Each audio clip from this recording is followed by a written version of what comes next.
Are you ready to rest? Not just your body, but your mind. Let the timeless wisdom of the Buddha guide your heart home. There's a moment we all know when life feels heavier than it should.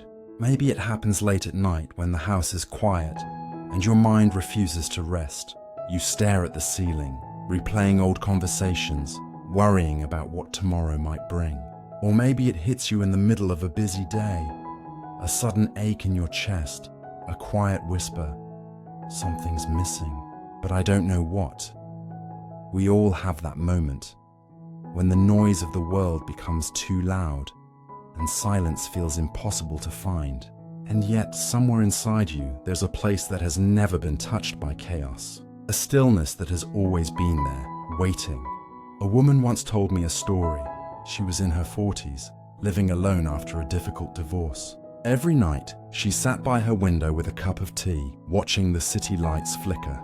She told me she didn't know what peace felt like anymore, that her heart was always racing, her thoughts were never quiet. But one night as she sat there, she noticed the sound of rain. Not just the sound, but the rhythm of it, soft, steady, endless. For a long time, she just listened. And then, something shifted. She said, "It was as if the rain wasn't outside anymore. It was inside me too, and suddenly I wasn't broken. I was just part of it." That's the secret life keeps trying to show us. Peace is not something we find. It's something we remember. The Buddha once said, "Peace comes from within. Do not seek it without." But the world trains us to look outward, to chase, to fix, to control. We think peace is somewhere in the next accomplishment, the next relationship, the next escape. And when those things fade, we feel lost again. We've been searching in the wrong direction. Think of your mind like a snow globe. When you shake it, flakes swirl everywhere. You can't see clearly. But when you set it down and wait, everything begins to settle. The clarity was always there. It was never gone. It was simply hidden beneath movement. That is the nature of the mind. It's not about stopping thoughts or escaping emotions. It's about learning to see through them, to realize that your thoughts are not you. They're just weather passing through the sky of your awareness. In Buddhism, this is called mindfulness, but not the trendy commercial version that tells you to breathe and feel better. True mindfulness is remembering who you are beneath the noise. It's the art of being present with life as it is, without adding stories, without judging, without running away. It's sitting by the window, hearing the rain, and realizing, this is enough. I am enough. Right here, right now. But we forget this again and again. We cling to what is pleasant and push away what is painful. We live like someone trying to hold on to a handful of sand. The tighter we squeeze, the more we lose. The Buddha called this tanha, craving, the root of suffering. Because the moment we say, this should stay forever, or that should never happen, we are already fighting reality. And reality always wins. Imagine holding a beautiful cup. Maybe it's one of your favorites. You drink from it every morning. You love the way it fits in your hand. But one day it slips and shatters. Most of us would feel pain. My favorite cup is gone. But a wise monk once said, "When I use a cup, I know it is already broken." That's not sadness. That's wisdom.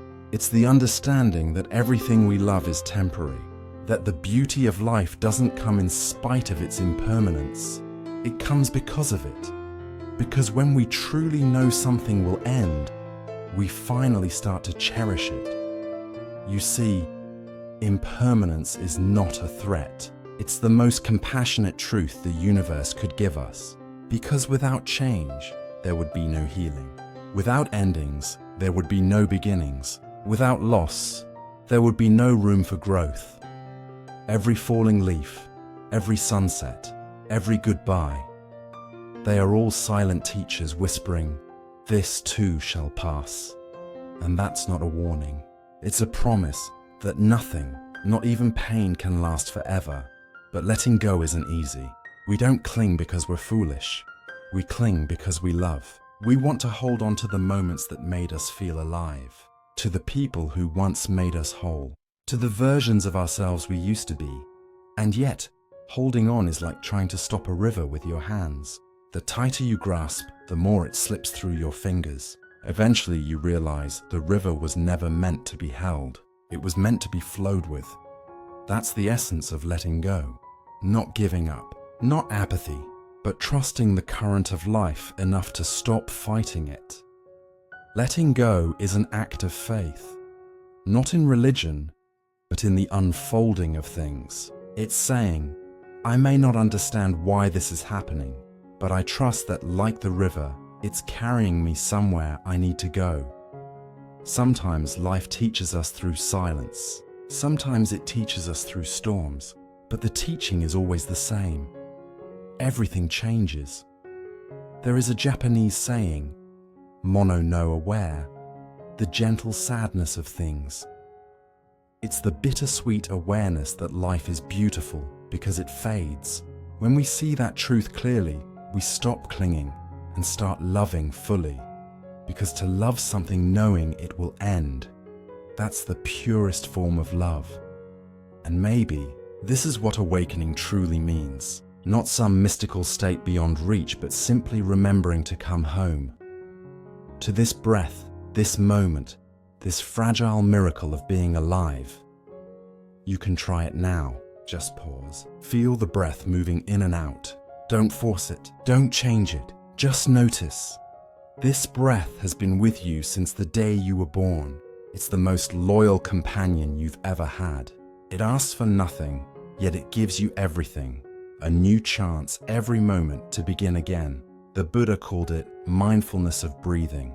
But beyond the word, it's simply this, an invitation to return. When your mind wanders, return. When the past pulls, return. When the future worries, return. Not because this moment is perfect, but because it's real, and real is enough. A monk once told his students, before enlightenment, I chopped wood and carried water. After enlightenment, I chopped wood and carried water. The students were confused. What changed, master? He smiled. I did. Before, I chopped wood to finish. Now, I chop wood to be with the chopping. That's mindfulness. Not doing things to get somewhere, but living inside the act itself. Walking not to arrive, but to feel the ground beneath your feet. Listening not to reply, but to truly hear. Loving not to be loved, but to love. In the West, we often think awakening means becoming someone extraordinary. A serene monk, detached and untouchable. But in truth, awakening is deeply ordinary. It's washing dishes with full attention. It's smiling at a stranger. It's forgiving yourself for being human. A Zen master said, the way is not separate from daily life. If you're listening to this now, maybe life has brought you to a point of questioning. Not because you're lost, but because you're ready. Ready to stop chasing peace and start remembering it.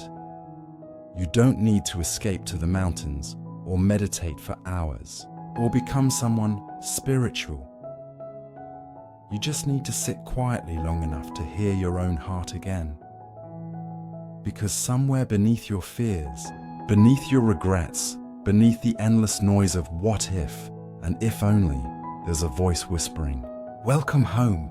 That voice is the stillness you've been searching for, and it's been waiting for you, patiently, tenderly, all along. So tonight, as you listen, let each word be like a small candle lighting the corners of your heart.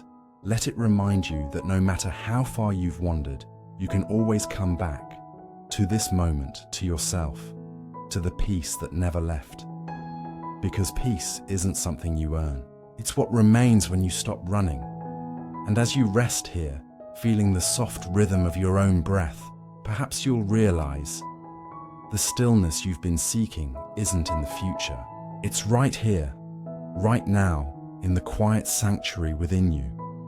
In the next lesson, we'll look deeper into why we suffer and how sometimes it isn't the pain that hurts the most, but the way we hold it, Let's walk there together.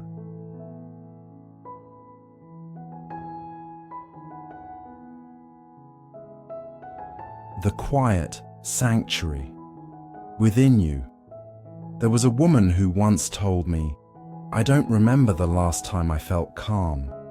She wasn't struggling with anything dramatic. No tragedy, no crisis. She had a decent job, a small apartment, a few good friends. From the outside, everything looked fine, but inside, she felt like she was constantly running from her thoughts, from her past, from the weight of her own expectations. Every morning, she woke up with that familiar tightness in her chest. Her phone would start buzzing before sunrise. Emails, notifications, people needing things. She would stare at the screen and think, when did life become so loud? One evening, after a particularly long day, she sat by the window with a cup of tea. It was raining outside. The world was wrapped in a quiet grey. For the first time in weeks, she didn't turn on any music. She just sat, and slowly something began to shift. At first, she noticed the rhythm of the rain, steady, soft, endless. Then, she noticed her own breath syncing with it. Inhale, exhale, like the rain itself was breathing through her. She told me later, "It was strange. I didn't try to feel calm. I just stopped trying to feel anything at all. And suddenly I realized peace was already there." That moment, that quiet returning, is what this lesson is about. Because no matter who you are or how busy your life becomes, there is a part of you that remains untouched by chaos. A place that never leaves you, even when you forget it exists. A quiet sanctuary within. The Buddha once said, "Peace comes from within. Do not seek it without." But we live in a world that constantly pulls us outward, to achieve more, to fix more, to become more. We're taught that happiness is something to chase. Once I get this promotion, once I lose this weight, once I find the right person. But the moment we get what we want, our mind quickly moves the finish line. So we run again, faster, harder, thinking that maybe next time peace will finally catch up. And yet it never does. Not because peace is far away, but because we're running in the wrong direction. The Buddha used a simple but profound metaphor. Our mind is like a pond. When the surface is disturbed by wind, by pebbles, by movement, it becomes cloudy and we can't see clearly. But when we stop stirring it, the water naturally becomes still and we can see the reflection of the moon. The stillness was always there. It was simply hidden by agitation. That's the nature of our minds too. We don't need to force peace. We just need to stop shaking the water. You don't have to silence your thoughts or fight your emotions or fix yourself into some ideal version of calm. You just have to notice, gently, that behind every wave, there's always a deeper stillness waiting to be remembered. One of the Buddha's most beautiful teachings is the practice of mindfulness. Not the commercialized version that tells you to breathe for 10 minutes and feel better, but the real, compassionate kind. Mindfulness isn't about escape, it's about returning. It's the art of seeing clearly what's already here. It's a gentle hand resting on the shoulder of your experience saying, "It's okay. You don't need to change right now. Just notice." Because the truth is, the present moment has never hurt you. Only your thoughts about it have. Think about it. Right now, as you listen, your body is breathing. Your heart is beating. The air is moving softly in and out of your lungs. You don't have to do anything for that to happen. It's life unfolding on its own. When you notice that, even for a few seconds, something inside you relaxes. You realize you've been carried this whole time. You never had to control the current. In Buddhist practice, this realization is the beginning of wisdom. It's the understanding that peace isn't something we earn, but something we remember, because at your core, beneath the noise of anxiety and doubt, there's a space untouched by all of it. It's the space that watches your thoughts come and go, your emotions rise and fall, your life shift and unfold. That witnessing presence, that open awareness, is your quiet sanctuary. It's not somewhere you go, it's who you are. But of course we forget. We get lost in stories. I'm not enough. I should be further along. Why can't I stop overthinking? We believe these stories as if they were truth. Yet every one of them is just a cloud passing through the sky. You are not the cloud. You are the sky itself. And the sky never worries about storms. It knows they will come and they will pass. Once, a monk asked his teacher, "Master, what is peace?"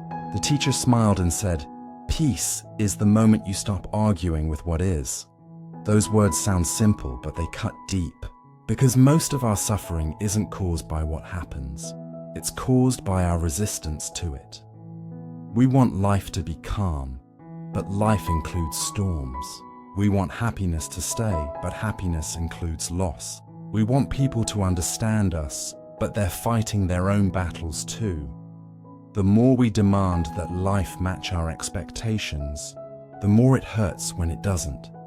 But when we stop demanding, when we allow things to be as they are, something incredible happens. Peace quietly returns, like a friend who was waiting for us to stop shouting. There's a simple way to experience this right now. Take a slow breath in. Notice where the air meets your chest. Now exhale. Feel the tiny pause after the breath leaves your body. That still, silent space before the next inhale begins. That pause. That's peace. It's not dramatic. It's not distant. It's right here, in the small moments you often overlook. Peace has been whispering to you through every breath you've ever taken. You just haven't been listening. There's a story told in many Zen temples about a student who asked his master, "How can I find the Buddha?" The master simply replied, "When you eat, eat. When you walk, walk. When you sleep, sleep." The student was disappointed. "That's it?" he asked. "Yes," said the master. But most people don't do it. That story sounds almost humorous, but it's the essence of awakening. We don't live in the present. We live in our thoughts about the present. When we eat, we're planning tomorrow. When we walk, we're replaying yesterday. When we rest, we're worrying about what's next. We spend our lives missing our lives. Mindfulness is the invitation to stop missing it, to come home. In Vietnamese, the word means both awareness and waking up. And that's exactly what mindfulness is. The gentle waking up from autopilot. Not to fix life, but to finally see it. When you truly see, even washing dishes becomes a meditation. The warm water against your skin, the glint of light on the glass, the simple miracle of having enough to clean. This is the everyday holiness of being alive. But we don't have to pretend it's easy. Sometimes, the noise in our mind feels louder than anything outside. Sometimes the pain runs deep, and the idea of peace feels like a foreign language. And that's okay. Mindfulness isn't about perfection, it's about kindness. It's about learning to sit with what hurts without pushing it away. To say, this too is part of me, and it's okay to feel it. Because when you stop running from pain, it stops chasing you. There's a saying from the Dhammapada, no one can purify another. Each must purify themselves. It doesn't mean you're alone. It means your peace is yours to rediscover. No one else can walk into your mind and rearrange it for you. But the beauty is, you don't need to go far. The path is already beneath your feet. Every breath is a doorway. Every moment is a chance to begin again. You can start right now by simply being where you are. Let me share a small practice, something simple but powerful. When you wake up tomorrow morning, before you reach for your phone, before you check anything, place a hand on your heart. Take one slow breath and say silently, I am here. That's it. You don't have to be calm. You don't have to feel spiritual. Just be here. That one breath will remind you that peace isn't lost. It's waiting right behind awareness. Do it every morning. Soon, that simple pause will become your anchor. No matter how chaotic the day gets, you'll remember that there's a quiet sanctuary you can return to. Anytime, anywhere. Sometimes people ask, does mindfulness mean I stop caring about the world? No, quite the opposite. When you stop being tangled in your own mind, you finally have space to care more deeply. You can listen without defending. You can love without needing to own. You can help without burning out. Because you're no longer giving from emptiness. You're giving from peace. The Buddha once said, just as a candle cannot burn without fire, men cannot live without a spiritual life. But spirituality here doesn't mean religion, rituals, or rules. It simply means remembering that beneath the busyness of your days, there is something sacred, your own awareness.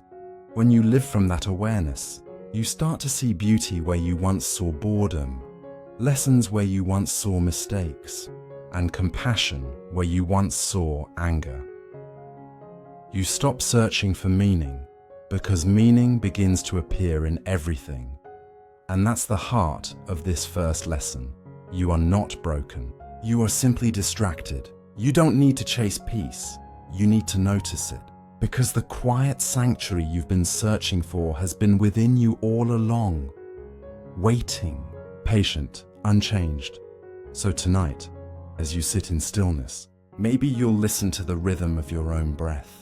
Soft, steady, endless. And feel that same rain the woman once felt, falling gently, not outside you, but within you. You'll remember that even in chaos, there's always a center of calm, and from that calm, every other lesson begins. In the next lesson, we'll explore why we suffer, and how often it isn't life itself that causes our pain, but the way we hold on to it. Let's take that step together.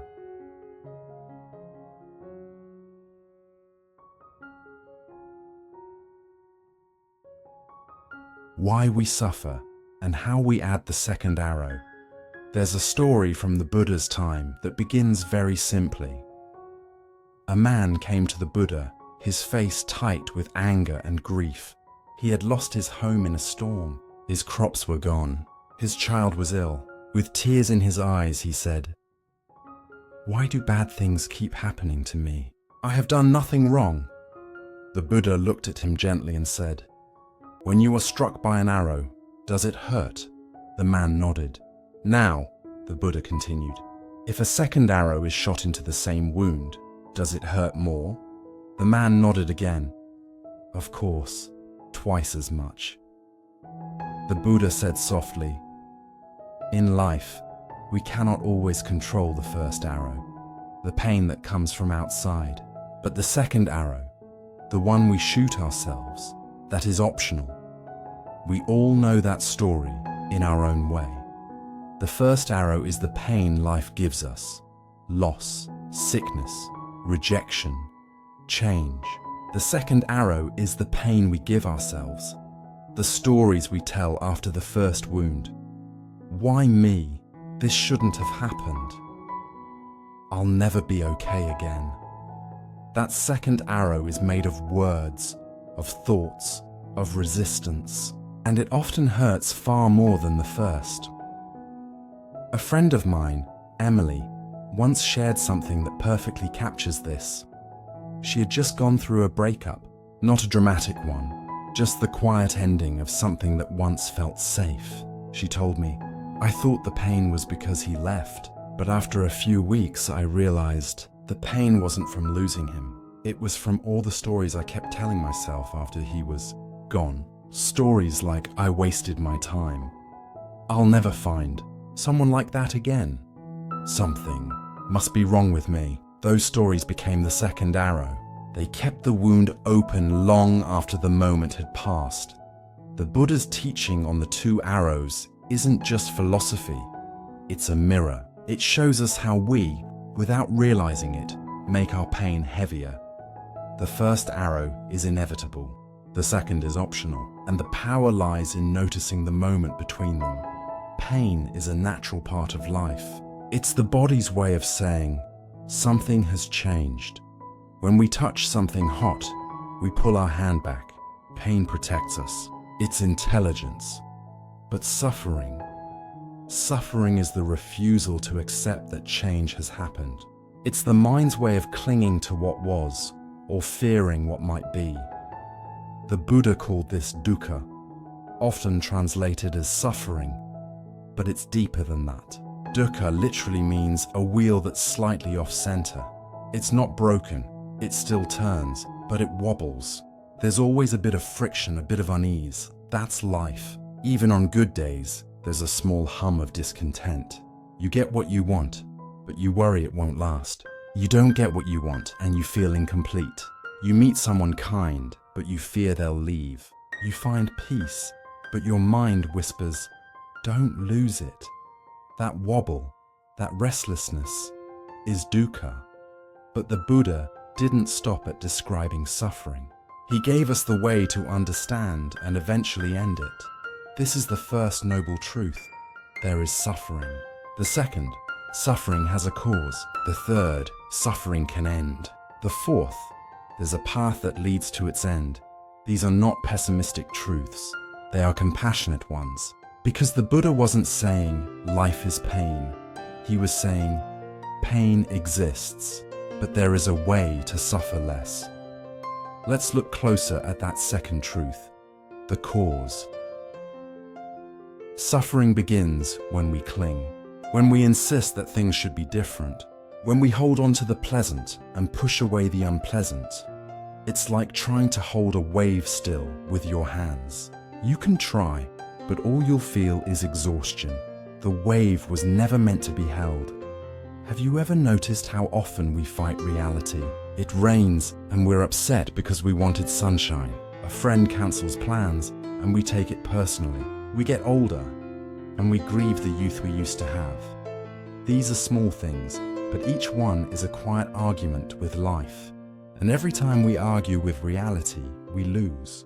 Not because reality is cruel, but because it simply is. As the Zen teacher Byron Katie once said, when you argue with reality, you lose, but only 100% of the time. One afternoon, I was walking in a park when I saw a small child crying. His ice cream had fallen onto the ground.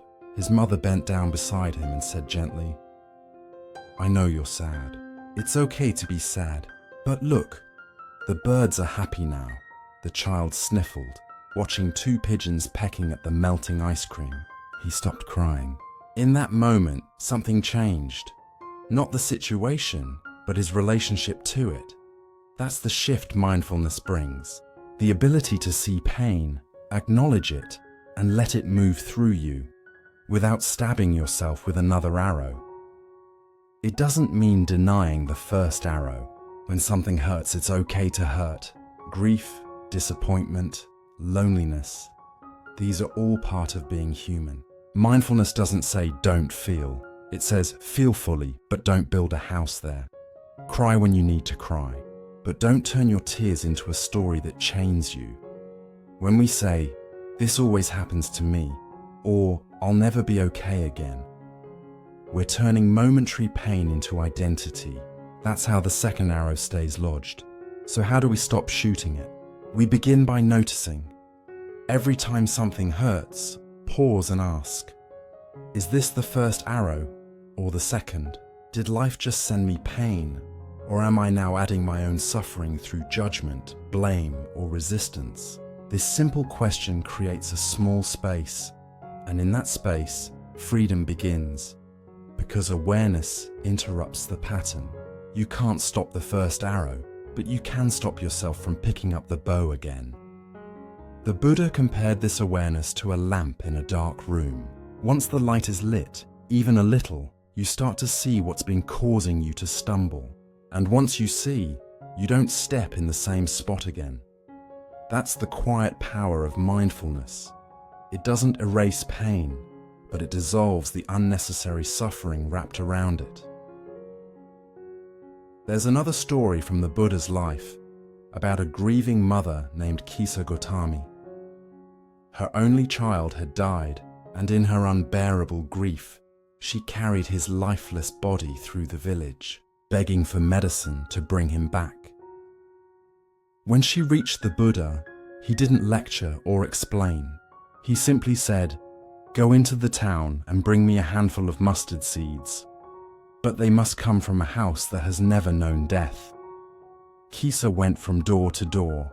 Every family gave her mustard seeds, but when she asked if anyone in the house had died, they all said yes. A father, a mother, a child, a friend. By evening, she returned empty-handed. She sat beneath a tree and finally understood. Suffering isn't personal. It's part of life. That realization didn't erase her pain, but it took away the loneliness of it. She no longer saw herself as cursed. She saw herself as human. That's when healing began. Suffering is universal. What changes is how we meet it. We can meet it with fear or with curiosity, with resistance or with compassion. When we meet it with compassion, especially self-compassion, pain becomes a teacher. Every heartbreak becomes a reminder of love's impermanence. Every failure becomes a doorway to humility. Every loss becomes an invitation to cherish what remains. Pain doesn't stop being pain, but it stops being the enemy. There's a quiet freedom that comes when we stop trying to make life painless. Because the truth is, we don't need a life without pain. We need a heart that knows how to hold it. When pain comes, instead of saying, "Why me?" try saying, "This too." Not with resignation, but with understanding that this too is part of being alive. That's the first step out of suffering. Not escape, but acceptance. Here's a small practice you can try. The next time something upsets you, a harsh word, a missed opportunity, an old memory, pause before reacting. Take a deep breath. Ask yourself quietly, is this the first arrow or the second? Then, instead of adding another arrow, place your hand on your heart and whisper, "This hurts, but I can hold it." That simple sentence, gentle, honest, is an act of compassion that ends the cycle, because every time you choose awareness over reaction, you are breaking the ancient pattern of suffering. You're saying, "I will not shoot myself again." And that's a sacred kind of courage, one that doesn't shout, but heals in silence. The Buddha never promised a world without pain. He promised that we could live in this world without letting pain turn into endless suffering. The first arrow reminds us that we are alive. The second arrow reminds us that we are free to stop hurting ourselves. So maybe the next time life throws something difficult your way, you'll remember this story. You'll pause, breathe, and think of the Buddha's gentle question. Is this the first arrow or the second? And maybe, for the first time, you'll realize that even when pain is here, peace can be here too. Because peace isn't the absence of pain, it's the absence of resistance to it. In the next lesson, we'll explore that peace more deeply, how to stay calm and clear, even as thoughts and emotions swirl inside you. We'll learn not to drown in the river of the mind, but to watch its flow with wisdom and grace.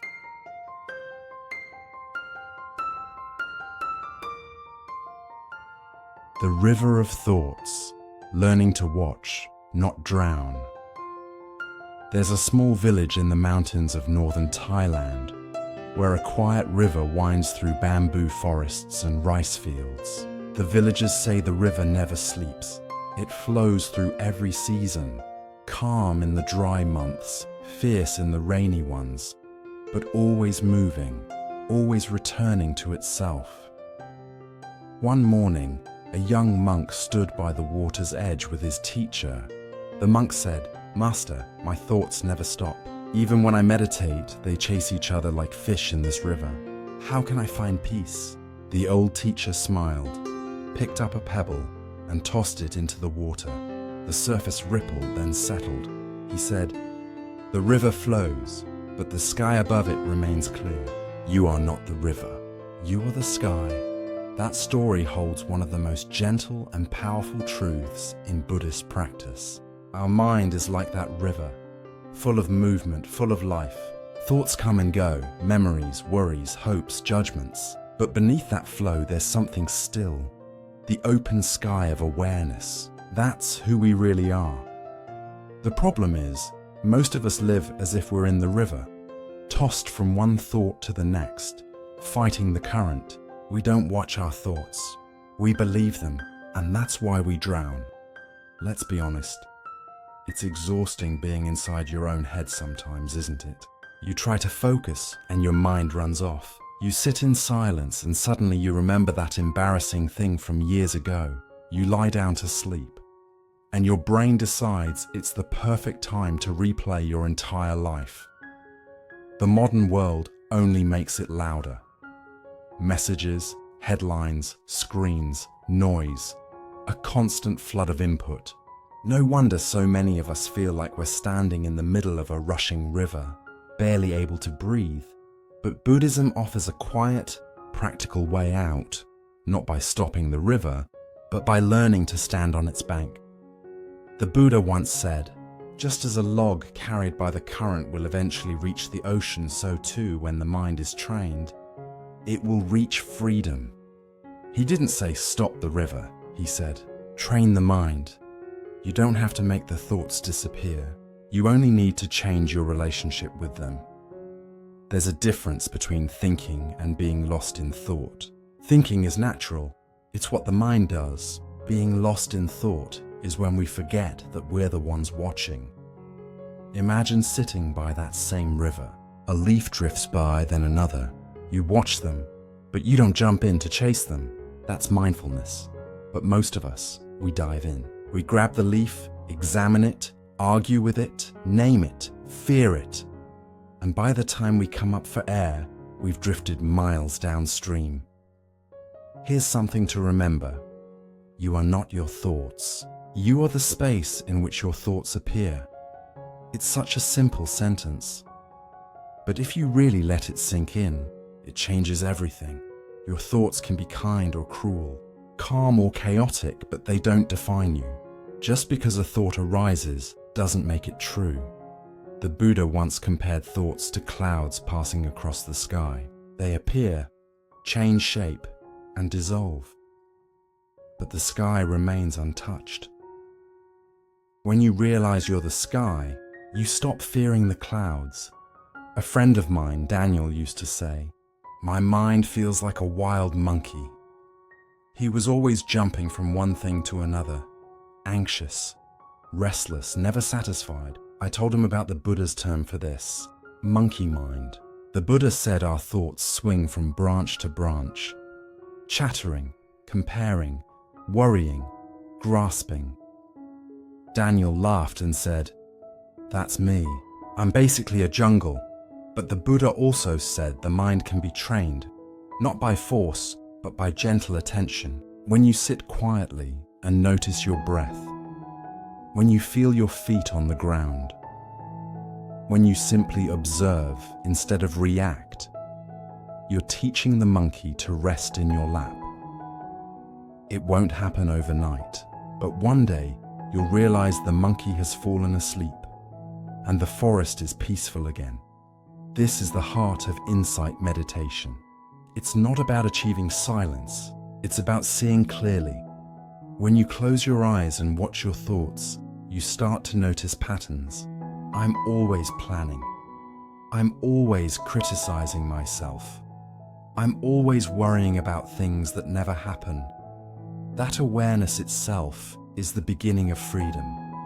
You can't stop a storm, but you can learn not to get swept away. You can't stop the river, but you can learn to float. There's a story from Zen that illustrates this beautifully. A monk once said to his master, "My mind is troubled. Thoughts keep coming and I can't make them stop." The master replied, "Can you stop the wind from blowing?" The monk said, "Of course not." The master nodded. "Then why be upset that thoughts blow through your mind? You You can't stop the wind, but you can learn not to chase every leaf it carries. In Buddhism, the mind is compared to the sky, the ocean, the river, because these are vast and natural things. They don't resist. They allow everything to pass through. Your thoughts are not mistakes. They are movements of life itself. The goal is not to control them, but to rest as the space that holds them. That's what meditation is. Not sitting in silence waiting for your mind to behave, but sitting with kindness while it storms, knowing that beneath every wave is the calm ocean floor. So how does this help in daily life? Let's say you're driving to work and someone cuts you off. Immediately your mind explodes. What's wrong with people? Why can't they drive? What an idiot! You feel your heart pounding, anger rising. That's the river in full flow. Now, if you notice it, you can pause, take one breath. Recognize this is anger. This is the river. And just that awareness, that small step back, is like stepping onto the riverbank. The anger might still move, but you're no longer drowning in it. This is the magic of mindfulness. It doesn't stop emotions from arising. It stops them from owning you. You begin to see that thoughts and feelings are guests. They knock on your door. Some are pleasant, some are not. You can invite them in, offer them tea, but you don't have to let them stay forever. Here's something to try. A small practice. Next time you feel overwhelmed by thoughts, close your eyes for a moment. Imagine you're sitting by a river. Each thought that comes, see it as a leaf floating by. Don't chase it, don't judge it. Just notice its color, its shape, and let it drift downstream. Some leaves will be small, a random memory, a sound, a face. Some will be heavy, fear, guilt, regret, but they all pass if you let them. The practice isn't about having no leaves. It's about trusting the river to carry them away. The Buddha said, whatever has the nature to arise will also cease. That includes your thoughts. That includes your emotions. That includes the anxiety that tells you you'll always feel this way. Nothing lasts, not even the storm inside your mind. When you truly see this, you stop identifying with every passing thought and start resting in the awareness that watches them come and go. That's liberation in daily life, not dramatic, just deeply peaceful. Sometimes people ask, but what if my thoughts are really dark? What if they scare me? The answer is the same. Watch them, don't wrestle them. When you fight a thought, you feed it. When you observe it with kindness, it dissolves. Imagine shining sunlight on a shadow. It disappears not because you attacked it, but because you saw it clearly. Awareness is that sunlight. In one of his talks, the Zen teacher said, feelings are like visitors. They come, stay for a while and go. If you don't open the door, they will still go away. But if you open it with mindfulness, they may stay long enough to teach you something. That's how we should meet our thoughts. Not as enemies to be defeated, but as teachers reminding us what we still cling to, what we still fear, and how vast our true nature really is. It takes patience, of course. Some days your mind will feel like a gentle stream. Other days, it'll feel like a flood. But both are part of the same river. Don't measure your peace by how calm the water is. Measure it by how deeply you trust the flow. Even when the river rages, remember, you are not the current. You are the watcher on the shore. And over time, something beautiful happens. You begin to notice small spaces between thoughts, tiny moments of stillness, like sunlight through trees. Those moments grow, and one day you'll realize that the stillness was never created. It was always there. You just stopped looking away. This is the essence of the Buddhist path. Not to empty the mind, but to see the mind clearly. To know, this is thinking, this is feeling, this is passing. And in that knowing you find a peace deeper than silence, the peace of understanding. So tonight, When your mind begins to wander, when memories rise like waves, when worries flood in, don't fight them. Just whisper gently to yourself, "This is the river, and I am watching." That's enough, because awareness itself is the beginning of freedom. In the next lesson, we'll explore how this awareness helps us face life's ups and downs, how to stop labeling everything as good or bad, and find wisdom in what simply is. We'll meet the farmer and his wild horses, and discover why sometimes the things that seem unlucky are the ones that save us.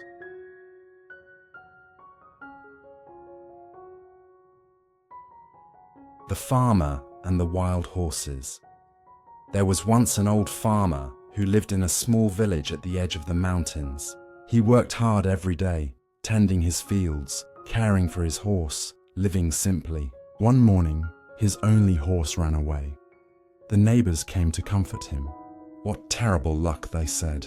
The farmer smiled softly and replied, "Maybe." A few days later, the horse returned, and not alone. It brought back 3 wild horses from the mountains. The neighbors exclaimed, "How wonderful! You're so lucky." The farmer said again, "Maybe." Later that week, the farmer's son tried to tame one of the wild horses. The horse kicked him and he broke his leg. The neighbors cried out, "Oh no, what bad luck!" The farmer answered, as always, "Maybe." Soon after, soldiers came through the village, recruiting all the young men for war.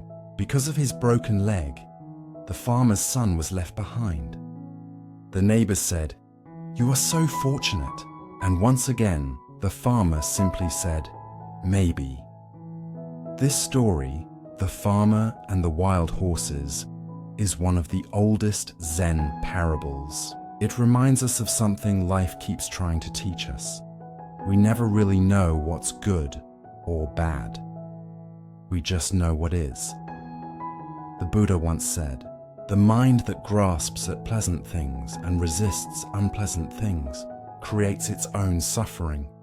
When we see only through the lens of judgment, good or bad, success or failure, gain or loss, we lose sight of the bigger picture.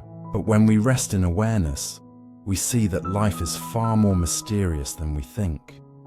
We all have moments when something happens and we're sure it's the end of the world. The job we didn't get, the person who walked away, the dream that collapsed just when it seemed within reach. And yet, years later when we look back, we often whisper, "Thank God it happened that way." Because the things that once broke us became the very things that built us.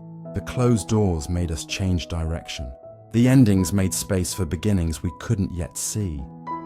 Life doesn't show us the whole picture at once. It unfolds one frame at a time, and our suffering often comes from trying to label each frame before the story is finished. I once met a woman named Anna at a meditation retreat. She told me how she had lost her job during a major company layoff. At first, she was devastated. She cried for weeks thinking, "My life is falling apart." But months later, she used that same time to learn something new: digital design. A year later, she started her own small business. "Now," she said with a laugh, "that layoff was the best thing that ever happened to me." What changed wasn't the event, it was her perspective. When we stop labeling life too soon, we create space for the full story to emerge. In Buddhism, this is the essence of equanimity. It's the ability to stay balanced in the face of life's changes. Not indifferent, not cold, but clear. It means being able to hold joy without clinging to it, and hold pain without pushing it away. It's the quiet strength that comes from understanding impermanence. Because everything changes. The good moments, the bad moments, they all pass. The only constant is change itself. Think about the weather. One day the sky is bright and calm. The next, a storm rolls in. If you judge the sky by the storm alone, you'd think it was dark forever. But the storm passes and the sky returns to blue. Your life is like that sky, and the events that pass through it, the storms, the sunlight, the winds, are just temporary weather. When you understand that, you stop fearing change. You stop holding on to what's pleasant or rejecting what's not. You simply flow with life as it moves. The Buddha explained this beautifully in the teaching of dependent origination. He said that everything arises because of causes and conditions. Nothing happens in isolation. Every joy, every loss, every twist of fate, all are part of a vast web of connections beyond our seeing. The horse ran away not by accident. The son broke his leg not by curse. Everything was unfolding according to causes and conditions that stretch far beyond our immediate understanding. When we see that, we stop asking, "Why me?" and start asking, "What can I learn from this?" That question transforms suffering into wisdom. The Buddha didn't teach us to suppress emotion or deny reality. He taught us to see clearly. Clarity doesn't mean no pain, it means no confusion.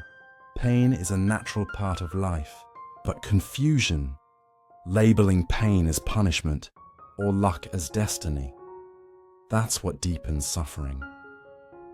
When we cling to our opinions of what should be, we close the door on what is. But when we let go of judgment, we open ourselves to surprise. And life always has a way of surprising us. There's a saying from Lao Tzu, "When I let go of what I am, I become what I might be. When I let go of what I have, I receive what I need." That's the wisdom the old farmer lived by. He didn't rush to decide whether life was for or against him. He simply allowed life to unfold. That doesn't mean he was passive. He still worked, cared, and lived. But he didn't let the labels of good or bad steal his peace. In modern life, we can practice the same thing in small ways. When plans change unexpectedly, instead of saying, "This is terrible," pause and say, "Maybe." When someone criticizes you, instead of defending yourself, pause and say, "Maybe this is a chance to listen." When something doesn't go your way, pause and say, "Maybe life is redirecting me." That one word, or maybe, is a seed of wisdom. It keeps the mind open and the heart soft, because the truth is, we never see the full picture in the moment. And that's okay. Life was never meant to be predictable. It was meant to be experienced. Let me share another story, one that many of us can relate to. There was a man who loved painting, but after college, he got a job in finance because that's what people do. Years later, his company downsized. He lost his job and felt like a failure. For months, he wandered in confusion, angry at the world, angry at himself. But during that quiet time, he started painting again. What began as therapy turned into passion, and later, his new career. He told me once, "If I hadn't lost my job, I would have never found my joy."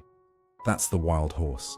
The thing that looks like misfortune, but carries hidden blessings on its back. From the Buddhist view, life isn't divided into good or bad fortune. Everything is just cause and effect, constantly unfolding. What brings us peace is not control, but understanding. When you stop seeing events as enemies or rewards, you start to see them as teachers. Your heartbreak teaches you compassion.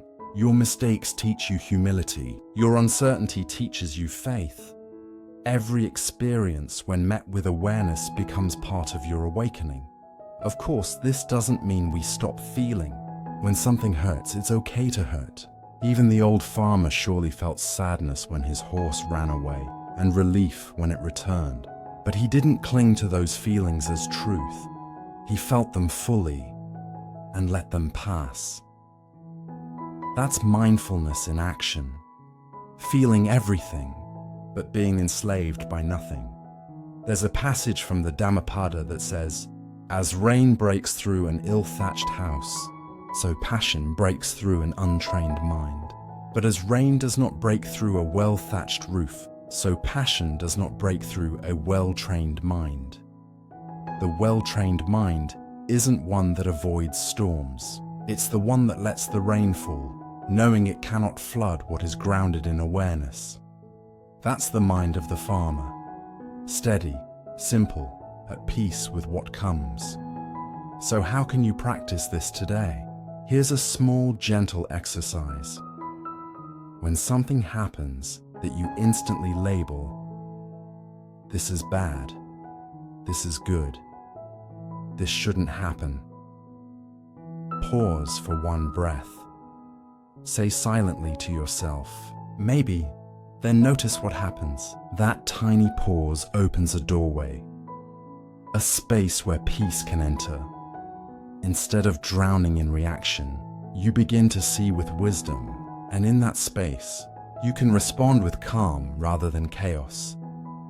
It might feel small, but that maybe is a revolutionary act. It's the difference between reacting and awakening, between being swept by the storm and standing in the rain with gratitude. Because when you stop judging each moment, life begins to feel lighter, not because it changed, but because you did. The old farmer didn't know what would happen next, but he trusted the flow. He met each moment with an open heart, and that openness was his peace. You can live the same way. You don't need to predict the future. You just need to meet the present with curiosity. Every event, every twist of fate is like a wild horse. Sometimes fierce, sometimes gentle, but all leading you somewhere beyond your knowing. Trust that even when you can't see it, life is still guiding you home. In the next lesson, we'll explore how to live with this wisdom of impermanence, how to love deeply without clinging, and how to hold what you cherish, knowing it cannot stay. We'll travel to the next teaching, the broken cup, and discover the beauty that comes when we finally accept that everything changes. The cup is already broken. There's a story often told in Buddhist circles about a monk and a cup. One day, a student visited a beloved teacher. The teacher was sitting quietly, sipping tea from a delicate glass cup that sparkled in the sunlight. The student said, "Master, that's a beautiful cup. You must take great care of it." The teacher smiled. "Yes," he said, "it is a beautiful cup." He held it up, letting the light pass through it. "I drink from it, I enjoy it, but to me, this cup is already broken." The student looked puzzled. "Already broken?" The teacher nodded.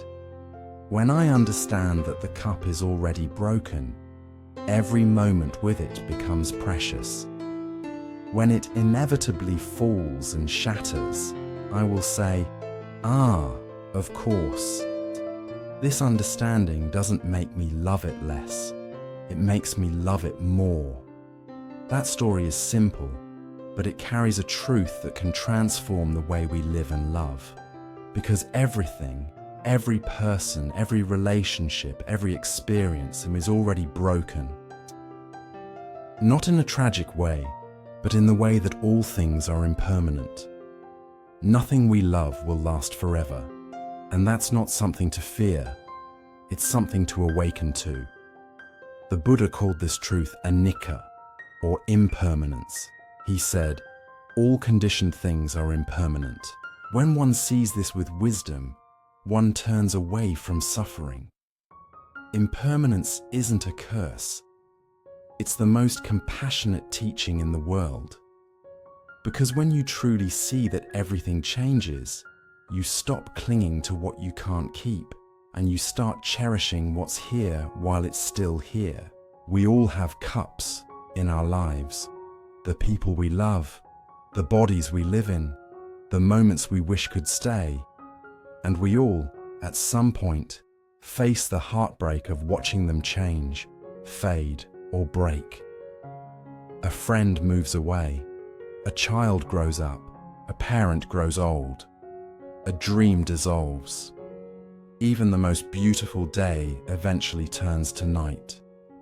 It's so human to want to hold on, to freeze things just as they are when they feel good.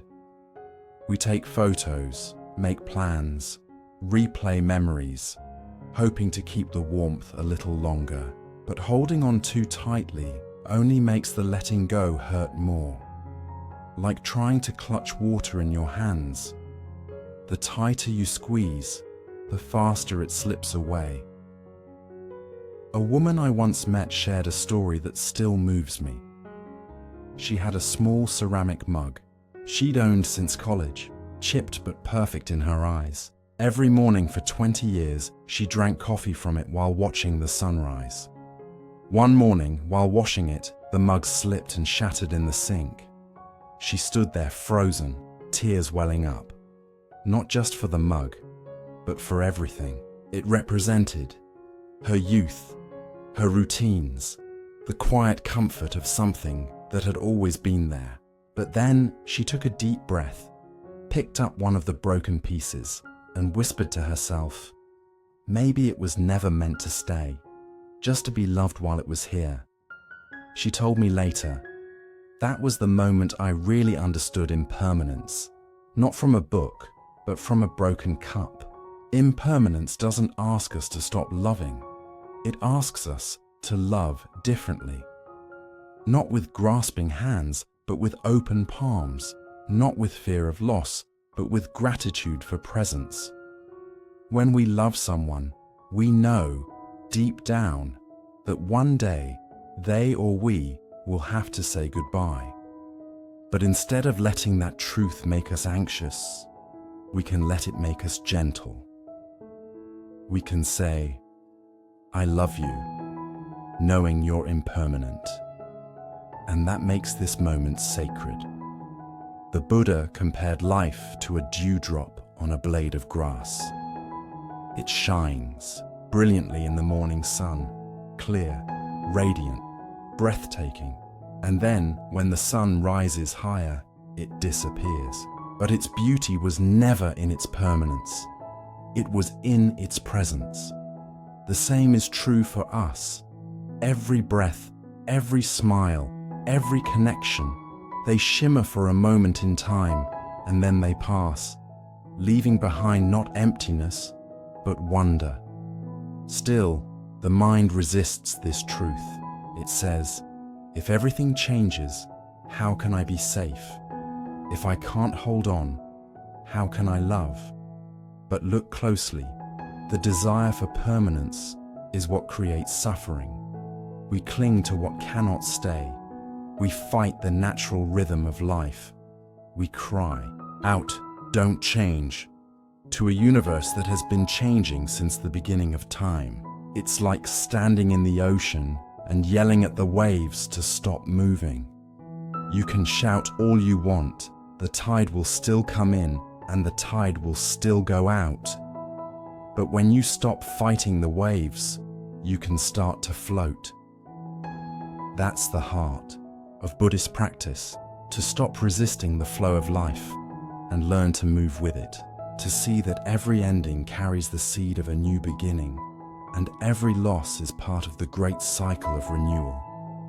When the cup breaks, it doesn't disappear. It simply changes form, from cup to shards, from shards to dust, from dust to earth. And one day, that earth will give life to something new. Nothing is ever truly lost. It only transforms. There's a Japanese art called kintsugi, where broken pottery is repaired with gold. Instead of hiding the cracks, they fill them with beauty. The result isn't something restored, it's something reborn. That's what life does with us.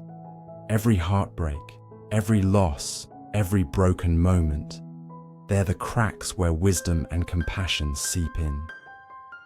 The gold isn't what fixes us, it's what reminds us that the break was never the end. In the Dhammapada, the Buddha said, everything is burning, the eye, the ear, the mind, burning with the fire of desire, the fire of aversion, the fire of delusion. But when we see clearly, we no longer fear the fire. We use it to see. We realize the burning is part of life's dance. It consumes what's old to make space for what's new. When you truly understand impermanence, you stop asking life to stay the same. Instead, you whisper, "Thank you for letting me see this moment before it passes." Let's bring this teaching into the small corners of our daily lives. Think about your morning coffee, the warmth in your hands, the smell, the first sip. It won't last long, but that's why it's beautiful. Because you know it's fleeting. You savor it more. Think about a conversation with someone you love. One day, that voice will be a memory. But right now, it's here. So you listen deeply. You're fully present. You stop scrolling. You stop rushing. You just be there. That's how impermanence becomes love in action. Through awareness, presence, and gratitude. Here's a small practice to try. Pick one thing you use every day. Your favorite cup, a pen, a pillow, your phone, and whisper to yourself, "This is already broken." Not as sadness, but as awakening. Because when you accept that it will someday be gone, you start to appreciate it more deeply now. You might handle it more carefully. You might slow down as you drink from it. You might even smile at how lucky you are to have it today. That's mindfulness born from impermanence. It's not detachment, it's deeper connection. Sometimes, people misunderstand this teaching and think Buddhism is pessimistic, that to say everything changes is to say nothing matters. But in truth, it's the opposite. Because everything changes, everything matters more. Because we can't hold forever, we hold now more tenderly. Because we can't keep what we love without delay. Impermanence is not the thief of joy. It's the reason for it. When you know the cup is already broken, you stop wasting your life trying to prevent the inevitable. And you start living with open eyes and an open heart. You begin to see that every moment, even the ones that hurt, is an invitation to be awake. The child's laughter, the friend's goodbye, the first sip of tea, the last. All of it is precious because it cannot last. One evening, I visited a temple in Chiang Mai. At sunset, the monks began chanting softly. Candles flickered in the twilight. I noticed one small flame tremble in the wind. Then suddenly, it went out. For a moment, the space where the candle had been looked empty. But then I realized the light hadn't disappeared. It had simply joined the night sky. And that's what impermanence really is. Nothing is lost. It just changes form. Every ending gives its light to something else. So tonight, as you listen to this, maybe you can hold this lesson close to your heart. Everything you love is already changing, and that's what makes it worth loving. Don't wait for the cup to break before you notice its beauty. Don't wait for goodbye to say thank you. Don't wait for loss to start cherishing what's in your hands, because every breath, every smile, every fleeting moment, it's already gold, even before it's gone. In the next lesson, we'll explore how to go beyond logic and thinking, to touch something deeper than the mind. We'll listen to the silence between thoughts and learn what the Zen masters meant when they asked, "What is the sound of one hand clapping?" The sound of one hand clapping. A long time ago, a young monk approached his Zen master with great ambition. He bowed deeply and said, "Master, I wish to attain enlightenment. Please teach me the way." The master smiled gently and handed him a simple koan, a paradoxical riddle meant to go beyond logic. He said, "Listen carefully. What is the sound of one hand clapping?" The monk frowned. One hand? But you need two hands to clap. The master only smiled and said, "When you can hear the sound of one hand, come back and tell me." The young monk went away and thought day and night. He tried everything. He waved his hand in the air. He listened to the wind. He clapped one hand against his thigh. Nothing. Frustrated, he returned to the master after weeks of trying. "Master," he said, "I cannot find the answer. What is the sound of one hand clapping?" The master looked into his eyes and said softly, "If you are still searching for an answer, you have not yet heard it." That story, both strange and simple, has been told for centuries. At first it sounds like nonsense, but like all Zen stories, it isn't meant to be solved. It's meant to break something. Not a cup this time, but the illusion that truth can be grasped by thought. We live in a world obsessed with answers. We want to understand everything.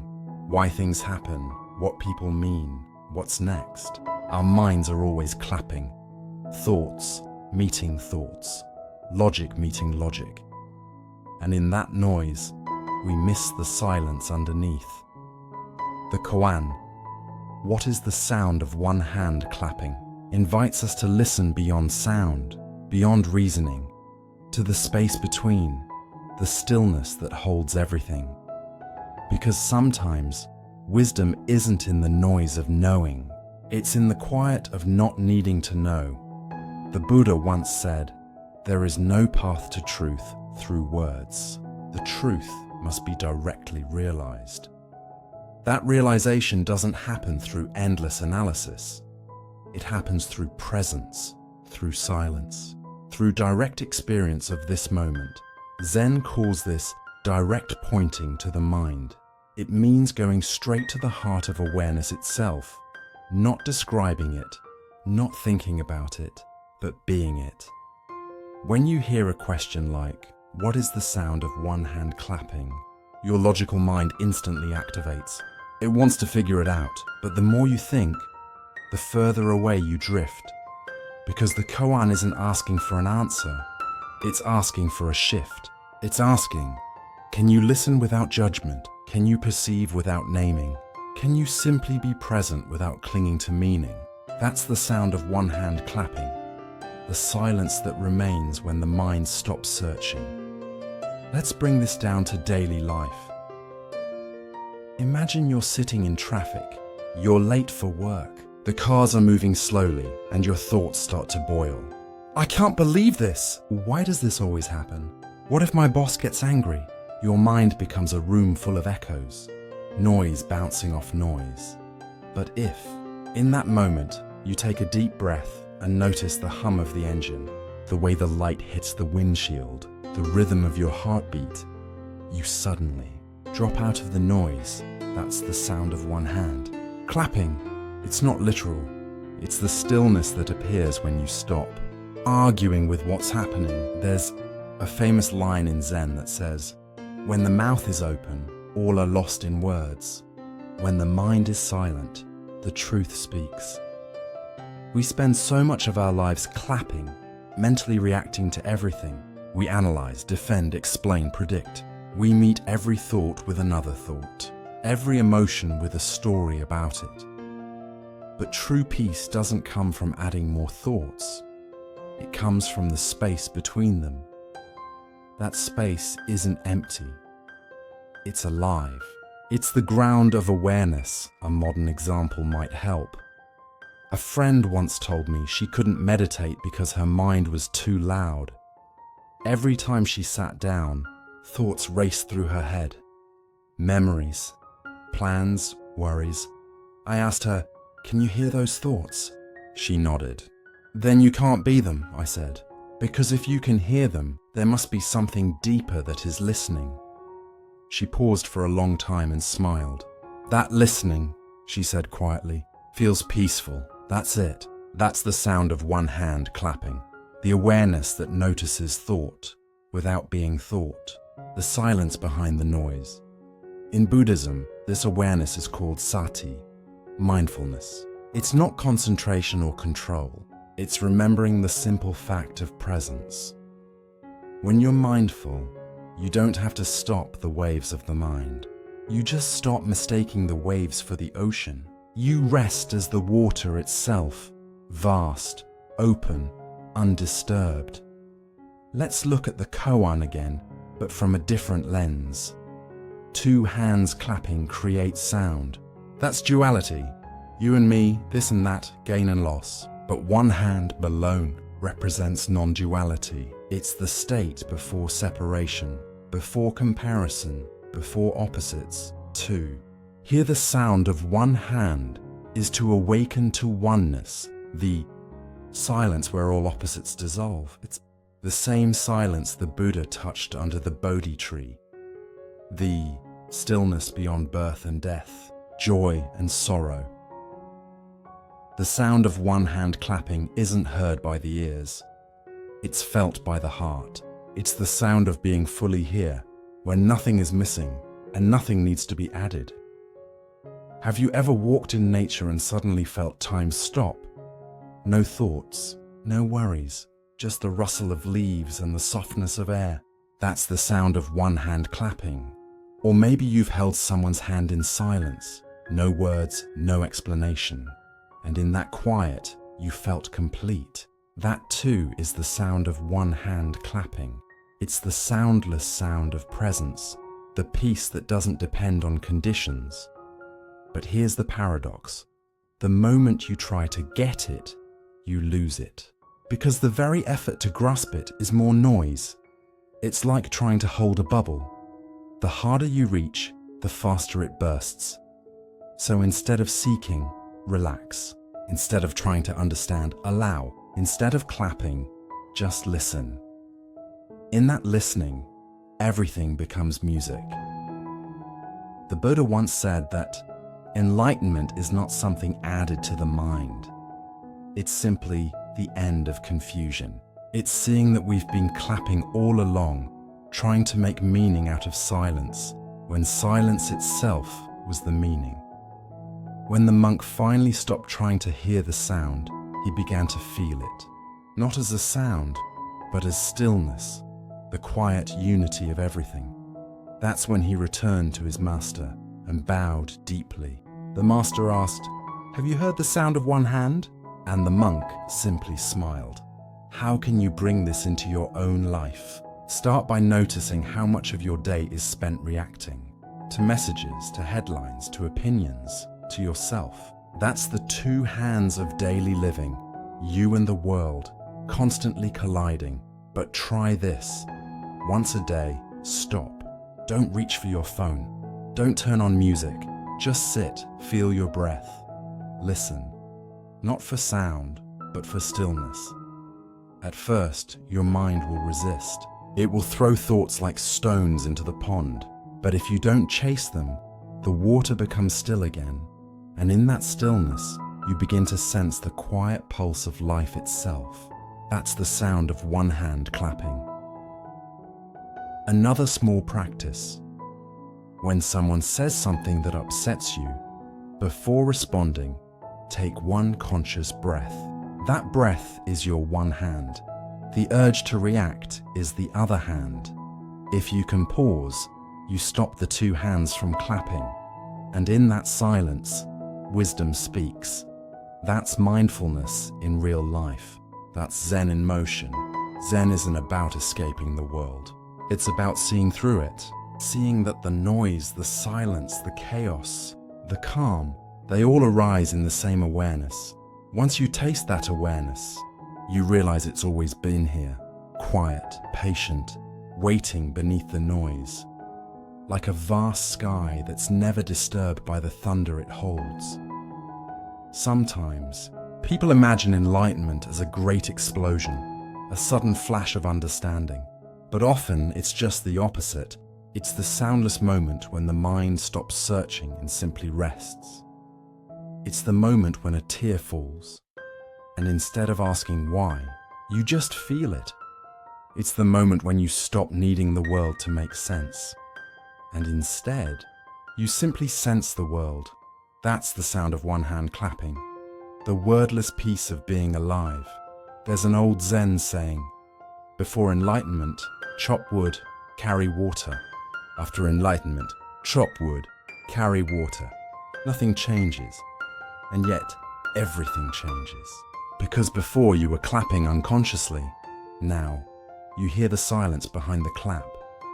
The world remains noisy, but within you, a deep stillness begins to grow. You don't need to leave life behind to find peace. You only need to stop clapping long enough to hear it. So maybe tonight, before you sleep, sit for a few minutes in silence. Let your thoughts come and go. Don't judge. Don't analyze. Just listen. Not with your ears, but with your awareness. That silence you feel isn't emptiness. It's life itself, humming quietly, like the sound of one hand clapping. In the next lesson, we'll explore another paradox of the path. How true freedom comes not from holding on, but from letting go. We'll meet the lesson of the burning house and learn why the things we cling to most tightly are often the ones that keep us trapped. Beginner's mind, the freedom of not knowing. One afternoon, a Zen master named Nanin received a university professor who came to ask about Zen. The professor was full of knowledge, a scholar of philosophy, religion, and Eastern thought. He had read every book and wanted to understand Zen. As they sat together, the master began to pour tea. He filled the professor's cup, and when it reached the brim, he kept pouring. The tea spilled over the edge, running onto the table and floor.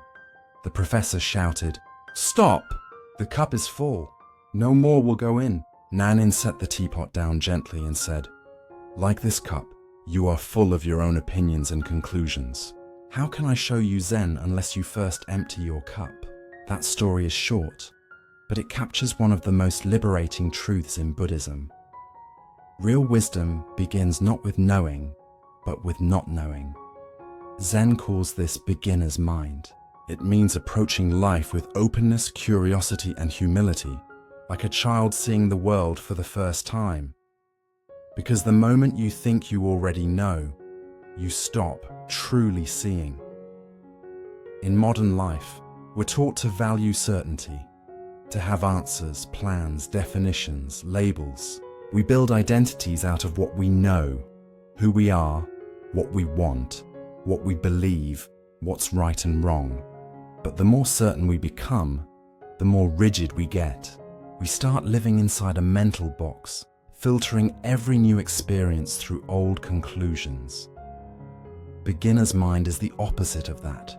It's like opening all the windows in a stuffy room and letting fresh air rush in. It's not ignorance, it's innocence. It's the freedom of not needing to be an expert about life, because life is always new. The Buddha himself embodied this spirit. He didn't present fixed dogmas or beliefs. He invited people to see for themselves. When his followers asked, "Is the universe eternal or not?" he often stayed silent, not because he didn't know, but because he saw the question itself was rooted in dualistic thinking. He once said, "Do not believe something because you have heard it. Do not believe because it is written in sacred texts. Do not believe because your teacher said it. But when you see for yourself that something leads to peace and happiness, then follow it." That's beginner's mind, seeing freshly, directly, without preconception. But why is that so hard for us? Because the ego loves to know. Knowing gives us control, and control feels safe. Not knowing feels vulnerable. We think, if I don't know what's next, how can I be okay? If I don't have an answer, won't I look foolish? So we rush to fill every silence, solve every mystery, and label every feeling. We replace wonder with judgment, curiosity with certainty. And little by little, the world becomes smaller, flatter, duller. Think of the last time you saw a child staring at a butterfly. They don't ask, "What species is this?" or "How long does it live?" They just marvel, eyes wide, heart open. That's beginner's mind, an unfiltered, direct encounter with the moment as it is. Somewhere along the way, most of us lose that. We trade wonder for expertise, but the truth is, the world never stopped being magical. We just stopped looking at it with fresh eyes. There's a story of a young monk who asked his teacher, "What is enlightenment?" The teacher replied, "Eat when you are hungry, sleep when you are tired." The monk frowned. "But doesn't everyone do that?" The teacher smiled. "No, most people don't. When they eat, they are thinking of many things. When they sleep, they are planning tomorrow. To simply eat, simply sleep, that is enlightenment. That's beginner's mind, the ability to experience ordinary life without overlaying it with mental noise. In the West, we often equate wisdom with accumulation. More knowledge, more experience, more data. But in the Buddhist path, wisdom is subtraction. It's what remains when the clutter of assumptions falls away. It's like polishing a mirror, not adding anything, but removing what obscures the reflection. When your mind is empty of preconceptions, life reflects itself clearly. You see what is, not what you expect to see. There's a beautiful story from Japan about a master calligrapher. A student came to him desperate to learn. "I've studied for years," he said. "I've read every text on brush technique." The master handed him a brush and said, "Show me your best stroke." The student lifted the brush, hesitated, then carefully drew a line. Controlled, precise, perfect. The master shook his head. "Too clever," he said. "Too full." Then he took the brush himself, inhaled, and made a stroke so simple it seemed effortless, yet it pulsed with life. "That," he said, "is a beginner's stroke." It wasn't perfect. It was alive. When the mind is cluttered with knowledge, fear, or pride, we move mechanically. But when the mind is open, everything becomes spontaneous and natural. The Zen master Shunryu Suzuki once said, "In the beginner's mind, there are many possibilities. In the expert's mind, there are few." When you live from that place, you stop trying to force life into your plan and start dancing with it as it unfolds. I once met a woman named Claire who had just gone through a painful divorce. She said to me, "I thought I knew exactly what my life was going to be. Marriage, kids, a house, stability. Now I don't know who I am anymore." I looked at her and said gently, "Maybe that's not a bad thing." She frowned. "What do you mean?" "When you don't know who you are," I said, "you can finally begin to find out. When the story you built falls apart, you have a chance to meet yourself without all the labels." Months later, she told me, "I started to see not knowing as freedom. For the first time in years, I feel alive." That's beginner's mind. Meeting life not from what you think it should be, but from what it actually is. In Buddhism, this connects deeply with emptiness. Not emptiness as in nothing exists, but as in everything is open, flexible, interdependent. When the mind is empty, it's not blank, it's spacious. It can receive the world without distortion. Imagine a clear pond. If the surface is still, it reflects the sky perfectly. But if it's filled with ripples and debris, you can't see the reflection clearly. Beginner's mind is that still pond, a mirror for reality, not a judge of it. Here's something practical you can try. The next time you feel certain about something, a person, a situation, a belief, pause for a moment. Ask yourself, what if I don't actually know? Then notice what happens. There's a kind of lightness that enters, isn't there? A softening. Because not knowing means you don't have to defend or control anything. You become available to listening, to learning, to change. That's the freedom of not knowing. You can also practice this with people. Instead of assuming you know who someone is, try meeting them as if for the first time, even if you've known them for years. Notice the tone of their voice, the way they move, the small details you stopped paying attention to. When you do this, you begin to see others not as roles or stories, but as living, changing beings, just like you. Every moment becomes fresh again. Beginner's mind also changes how we relate to ourselves.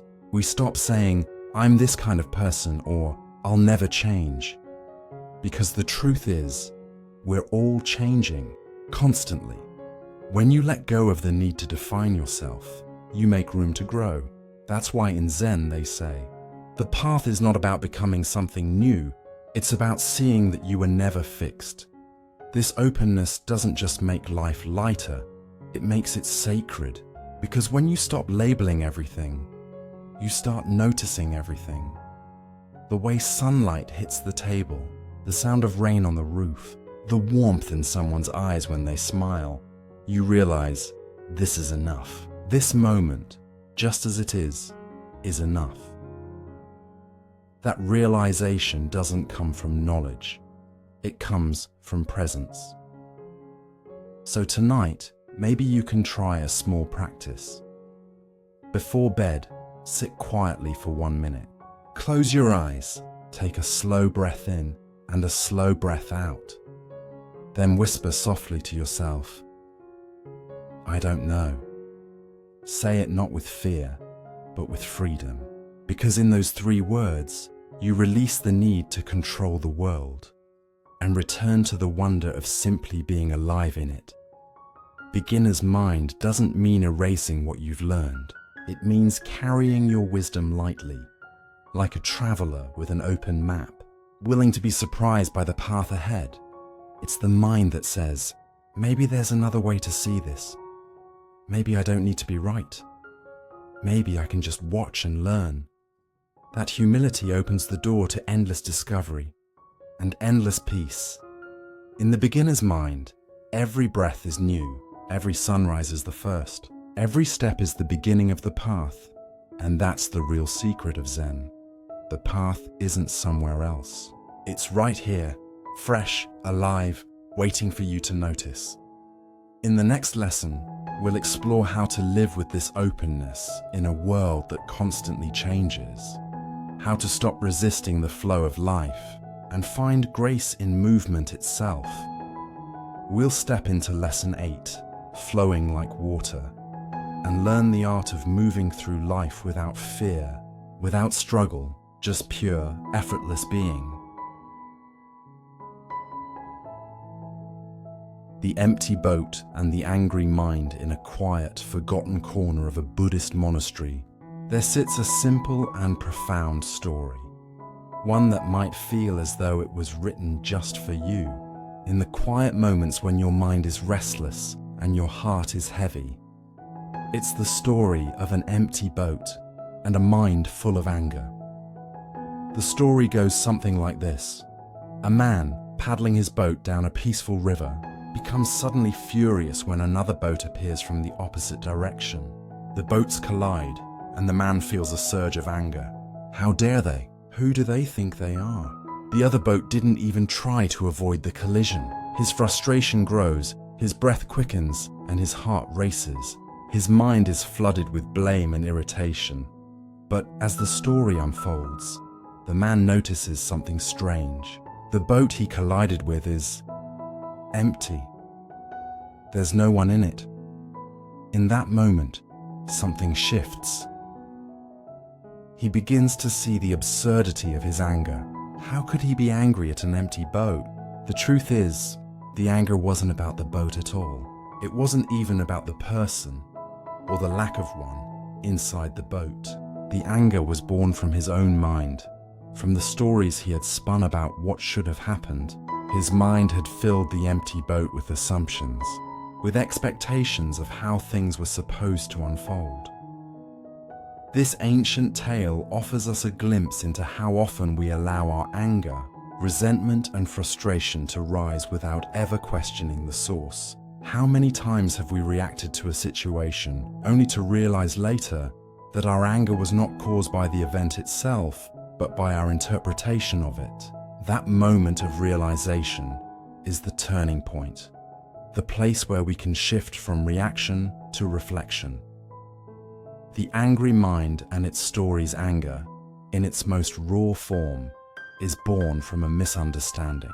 The mind, when it feels threatened, is quick to grasp at explanations, to build narratives that fuel the fire of resentment.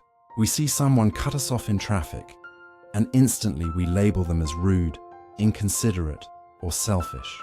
We get an email with a comment we perceive as critical, and immediately our thoughts spiral into self-doubt or indignation. But just like the empty boat, anger is often about what's not there, the stories we tell ourselves about the situation. The empty boat symbolizes the many things in life that are not as they appear at first glance. Often, we see a person's actions through a lens of our own emotional baggage and past experiences. That driver didn't cut you off to hurt you. They were simply trying to get somewhere. That email wasn't meant to belittle you. It was just an innocent comment that hit a nerve. In Buddhism, we call this tendency of the mind to fill in the blanks with assumptions and projections, the delusion of the self. We see things not as they are, but through the distorted lens of our own emotional and mental states. When we're angry, we feel a deep need to externalize the cause of our suffering. But in reality, anger doesn't come from the world. It comes from how we respond to the world. Buddhism teaches us that our mind is like an empty bowl. It is constantly being filled with thoughts, emotions, and perceptions. If we allow the negative emotions of anger and frustration to pour in unchecked, they overflow, spilling out into the world and creating more suffering for ourselves and others. But just like the empty boat, when we empty the mind of these judgments, assumptions, and projections, we begin to see things more clearly. The river of life flows more peacefully. Recognizing the anger, one of the most powerful tools in Buddhist practice, is mindfulness, the art of simply observing what arises in our minds without judgment. When we begin to observe our thoughts, we can start to recognize patterns. And one of the most common patterns is how we react to anger. Consider this. How many times have you reacted with anger to something that, in hindsight, seemed completely insignificant? How often have you been irritated by a comment or a situation, only to realize later that your mind had blown it out of proportion? We all have moments when we react impulsively, when we let our emotions drive us without stopping to question the source. Mindfulness gives us the space to pause and ask, is this anger truly justified? Is the boat really full? When we pause, we give ourselves the opportunity to see the empty boat, to understand that our anger is not a direct response to the situation, but a projection of our mind. And with that awareness comes the power to let go. A lesson in letting go. The true wisdom of this lesson lies in letting go of the story. The moment we stop adding to the narrative, we stop feeding the anger. If we let the story of the collision fade, we see the situation for what it is: a boat, an event, a moment passing by. The empty boat becomes a reminder that much of our suffering is self-created. Our perceptions, judgments, and reactions fill the space where clarity and peace could be.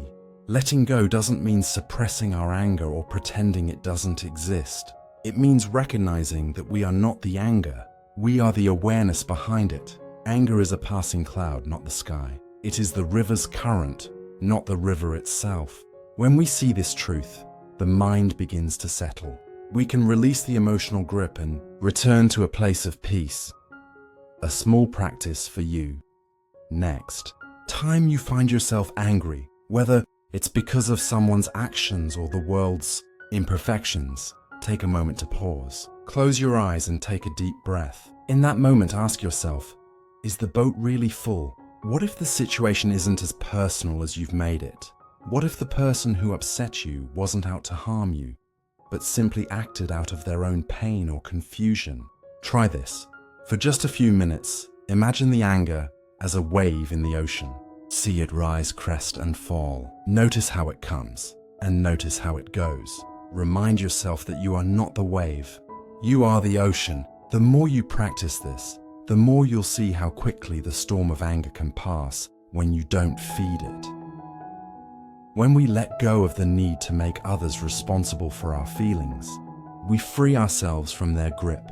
The next time you feel anger bubbling up, remember the empty boat. And remember, you can choose not to fill it with stories that only bring you suffering. As you reflect on this lesson, I invite you to consider: how often do you mistake an empty boat for an enemy? How often do you allow your mind to create a story about someone else's actions, when perhaps the truth is simpler and more compassionate? Now that we've explored the emptiness of the boat and the anger in our hearts, let's move on to the next lesson: impermanence. How everything changes, and how that change, while sometimes painful, is what keeps life flowing forward. Impermanence, nothing lasts, and that's beautiful. There's a quiet kind of wisdom that sits in the middle of every sunrise and every sunset. A soft truth that the Buddha spoke of more than 2,500 years ago. Everything changes. Every sound fades. Every breath shifts. Every moment is born and dies at the same time. At first, impermanence can sound like a sad truth. The reminder that nothing, not even what we love most, will last forever. But in the Buddhist path, anicca, impermanence, isn't a source of despair. It's the key to freedom, compassion, and appreciation. It's what makes life precious. Let's begin here, with a cup of tea cooling in your hands. The steam that once rose in gentle curls now disappears into the air. The warmth against your palms softens. The taste changes moment by moment. You can't hold it still. And yet, isn't that what makes it beautiful? The lesson of the falling leaf one autumn, a monk was walking through a forest carpeted with golden leaves. Each step made a soft rustling sound. When a student walking beside him sighed, "It's so sad that the leaves are dying," the monk smiled and picked one up. "They're not dying," he said. "They're becoming the earth that will feed the trees next spring." That simple moment holds the essence of impermanence. Nothing truly disappears. It transforms. Every ending is quietly preparing the soil for a beginning you cannot yet see. In Buddhism, impermanence is one of the three marks of existence, along with dukkha, suffering, and anatta, non-self. It means that everything, from mountains to emotions to memories, is in a state of constant flux. When we resist this truth, we suffer. When we flow with it, we find peace. Why impermanence hurts. The human heart longs for stability. We want to believe our relationships will never change. Our loved ones will stay forever. Our youth will remain. But the truth is, we live in a world that is always moving. We cannot grasp the river and keep it still. This is why we suffer, because we cling to what cannot be clung to. We try to freeze moments that were never meant to be frozen. Think of a time when you wanted something to stay the same. Perhaps a relationship, a perfect day, or a feeling of success. You might have felt the quiet ache of watching it slip away. The laughter that once filled your home quiets. The person you love grows older or perhaps grows distant. The mirror reflects a face that is changing. And yet, every one of these changes is a teacher. If everything stayed the same, how would we ever learn to let go, to forgive, to love fully while we can? Impermanence doesn't steal from us. It gives us the reminder to be here now, to hold gently what is passing through our lives instead of grasping it tightly. A story of loss and renewal. A young woman once came to the Buddha in grief. Her only child had died suddenly, and she was consumed by sorrow. She begged the Buddha to bring her son back to life. The Buddha told her gently, "Bring me a mustard seed from a household that has never known loss, and I will heal your pain." The woman searched every home in her village. Then, every village beyond. But in each one, she found someone who had lost a husband, a mother, a friend. By the end of her journey, she had not found a single household untouched by impermanence. When she returned to the Buddha, she wept, not just for her son, but for the shared suffering of all beings. In her understanding, her grief began to soften. She saw that change and loss are not punishments, but part of the fabric of life itself. Through anicca, she found compassion. The beauty hidden in change. We often see impermanence as the enemy, the thief that takes what we love. But look deeper, and you'll see it is also the artist painting life's beauty. A flower is beautiful precisely because it fades. The setting sun moves us because we know it will not last. Even joy feels sharper and more real because it will eventually pass. If every moment lasted forever, we would stop noticing it. But because it slips away, we are invited to wake up and pay attention. The Buddha taught that awareness of impermanence leads to wisdom. Here's a small reflection. Next time you watch the sunset, notice how the light changes, how the sky moves from gold to rose to violet, and then to night. You cannot stop it, but you can witness it. The act of witnessing, without clinging, without resisting, is what turns ordinary moments into meditation. What impermanence teaches us about love? To truly love someone, we must accept that they too will change. Relationships evolve, and sometimes they end. But impermanence doesn't mean love is meaningless. It means that love is urgent, alive, precious. When you hug someone you care about, pause for a moment. Feel the warmth of their body, the rhythm of their breath. Know that this exact moment will never come again. That realization doesn't make it sad. It makes it sacred. Buddhist teacher once said, "Because you are alive, everything is possible." But being alive also means everything is fragile. To love fully in a world of impermanence is not to ignore change. It's to embrace it with open hands, finding peace in the passing. If you've ever watched waves on the shore, you've seen impermanence in motion. Each wave rises and falls, and yet the ocean remains. Our emotions, our experiences, our entire lives are like those waves, temporary movements upon the vast ocean of being. When we identify with the waves, we feel fear. What if I disappear? What if I lose what I love? But when we remember that we are also the ocean, vast, spacious awareness, we begin to relax into the flow. Impermanence reminds us that pain too will pass.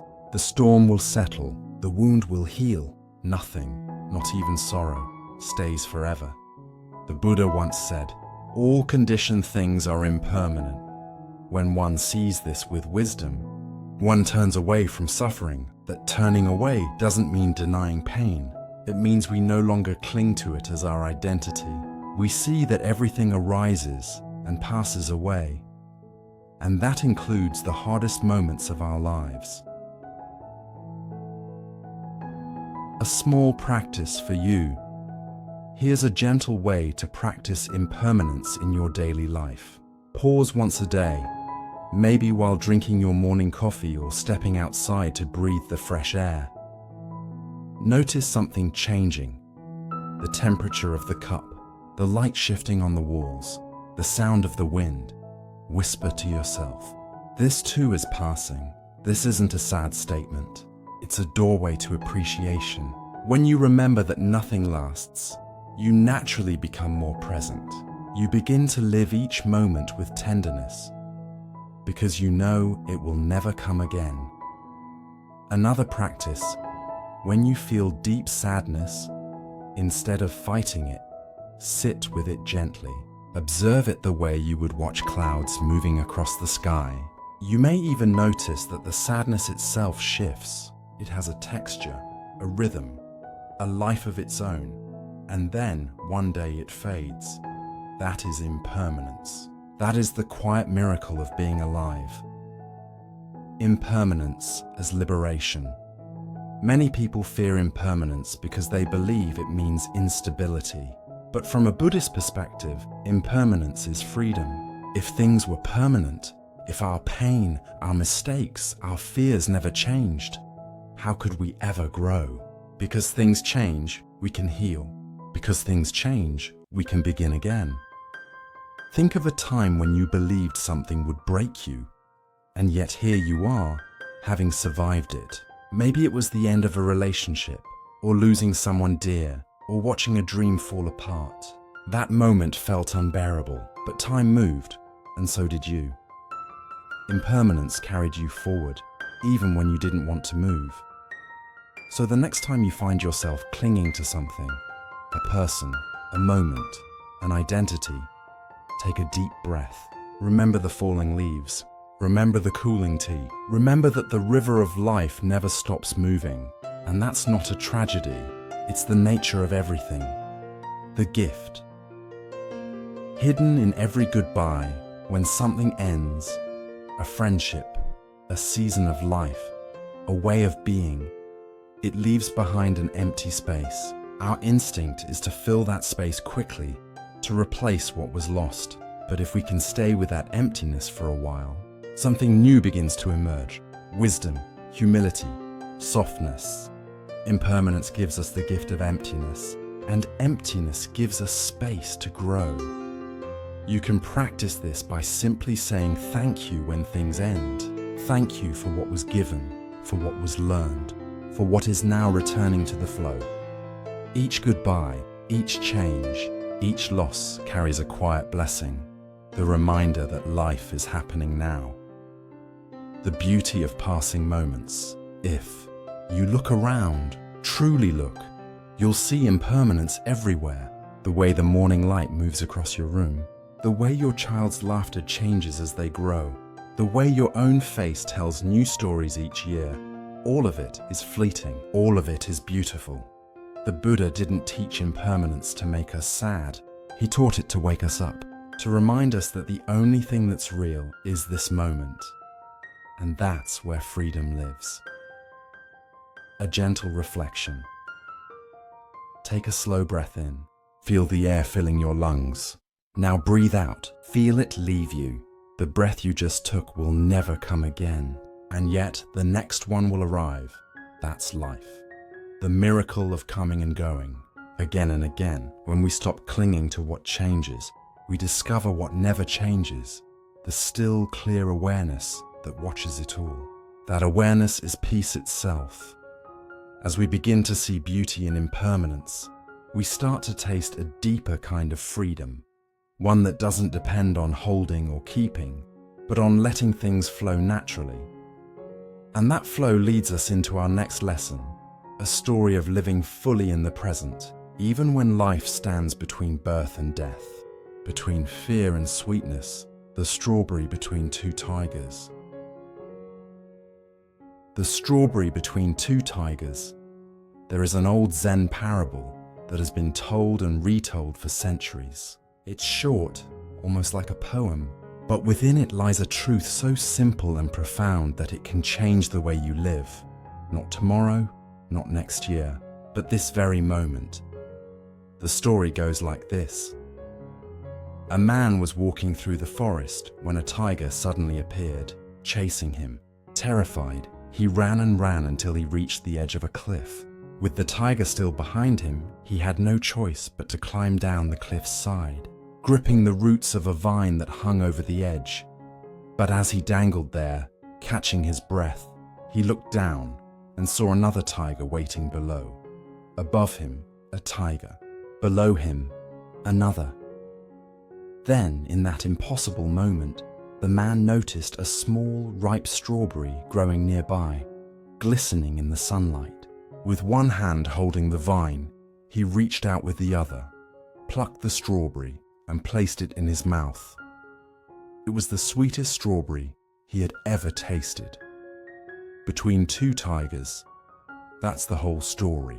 There is no miracle rescue, no hidden moral written at the end. And yet, this simple moment, A man, two tigers, and a strawberry has echoed through Buddhist and Zen teachings for centuries. It is a story about impermanence, yes, but also about presence. It's about the strange and beautiful ability of the human heart to find peace and even joy in the middle of fear and uncertainty. The two tigers represent the two inevitable truths of life, birth and death, or perhaps past and future. Above us and below us, they wait. We cannot climb back up into what has already passed, and we cannot drop safely into what hasn't yet arrived. And in between those two tigers is this, a single, fleeting, precious moment, the taste of the strawberry. That moment is life itself. Why we miss the strawberry? Most of us live in the space between those two tigers, but we spend so much of our energy trying to escape them. We replay old memories, trying to fix or rewrite what's already gone.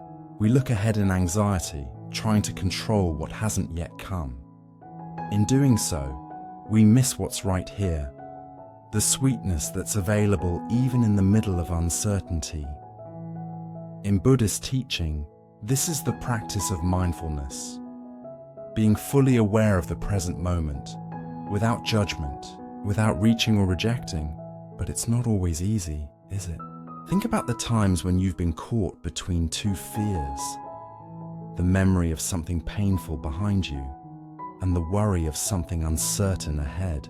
Maybe it was waiting for a medical result, standing at the edge of a breakup, or lying awake in the dark, wondering how you'll make it through the next day.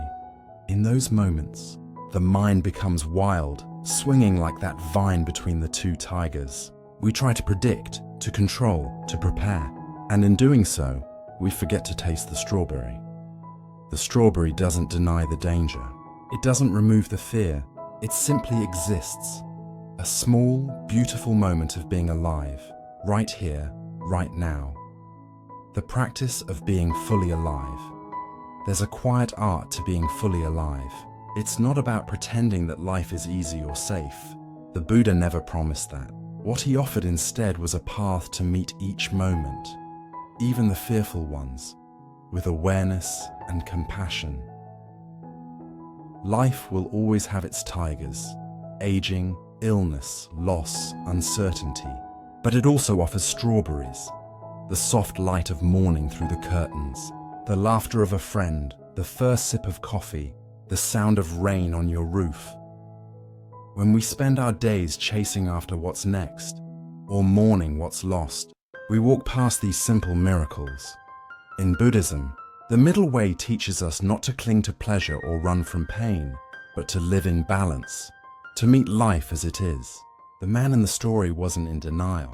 He saw both tigers clearly, and yet he still reached for the strawberry. That's what mindfulness looks like in the real world. It's not closing your eyes to suffering. It's opening them wider to include everything. The fear, the sweetness, the breath, the beauty. A moment we all recognize. Imagine this. You're sitting at your kitchen table late at night. The house is quiet. You've had a hard day. Maybe something went wrong at work, or someone you love said something that hurt. You find yourself scrolling mindlessly on your phone, half present, half numb. And then you look up. Through the window you notice the moon, just hanging there, soft and still, lighting the trees. For a brief second, you forget the emails, the arguments, the uncertainty. You just see, you feel your breath. You feel alive. That moment, that moonlit breath, is your strawberry. It doesn't erase the problems, but it reminds you that you are more than them. That's what the Buddha meant when he said, "Do not dwell in the past. Do not dream of the future. Concentrate the mind on the present moment." To taste the strawberry is to taste freedom. Freedom from the endless chase for control, from the fear of what's coming, from the grief of what's gone. What the strawberry really means. The strawberry is not a symbol of ignorance or distraction. It's not about pretending the tigers aren't there. It's about realizing that even between danger and loss, joy can still exist. In fact, it's often in those moments of vulnerability that joy becomes most vivid. The sweetness of the strawberry is amplified precisely because of the tigers. Without them, perhaps it would have gone unnoticed. Life's fragility sharpens our appreciation for its beauty. The more we understand impermanence, the more fully we can live. A Zen teacher once said, "The art of living is not avoiding death, it is tasting life." How to taste your strawberry? You don't need a meditation cushion or a monastery to practice this. The strawberry can be anything. The feeling of warm sunlight on your face, the sound of a loved one's voice, the rhythm of your breath. Here's a small practice for you. Pause. Wherever you are, stop for a moment, look around. What's here right now? The sound of the wind?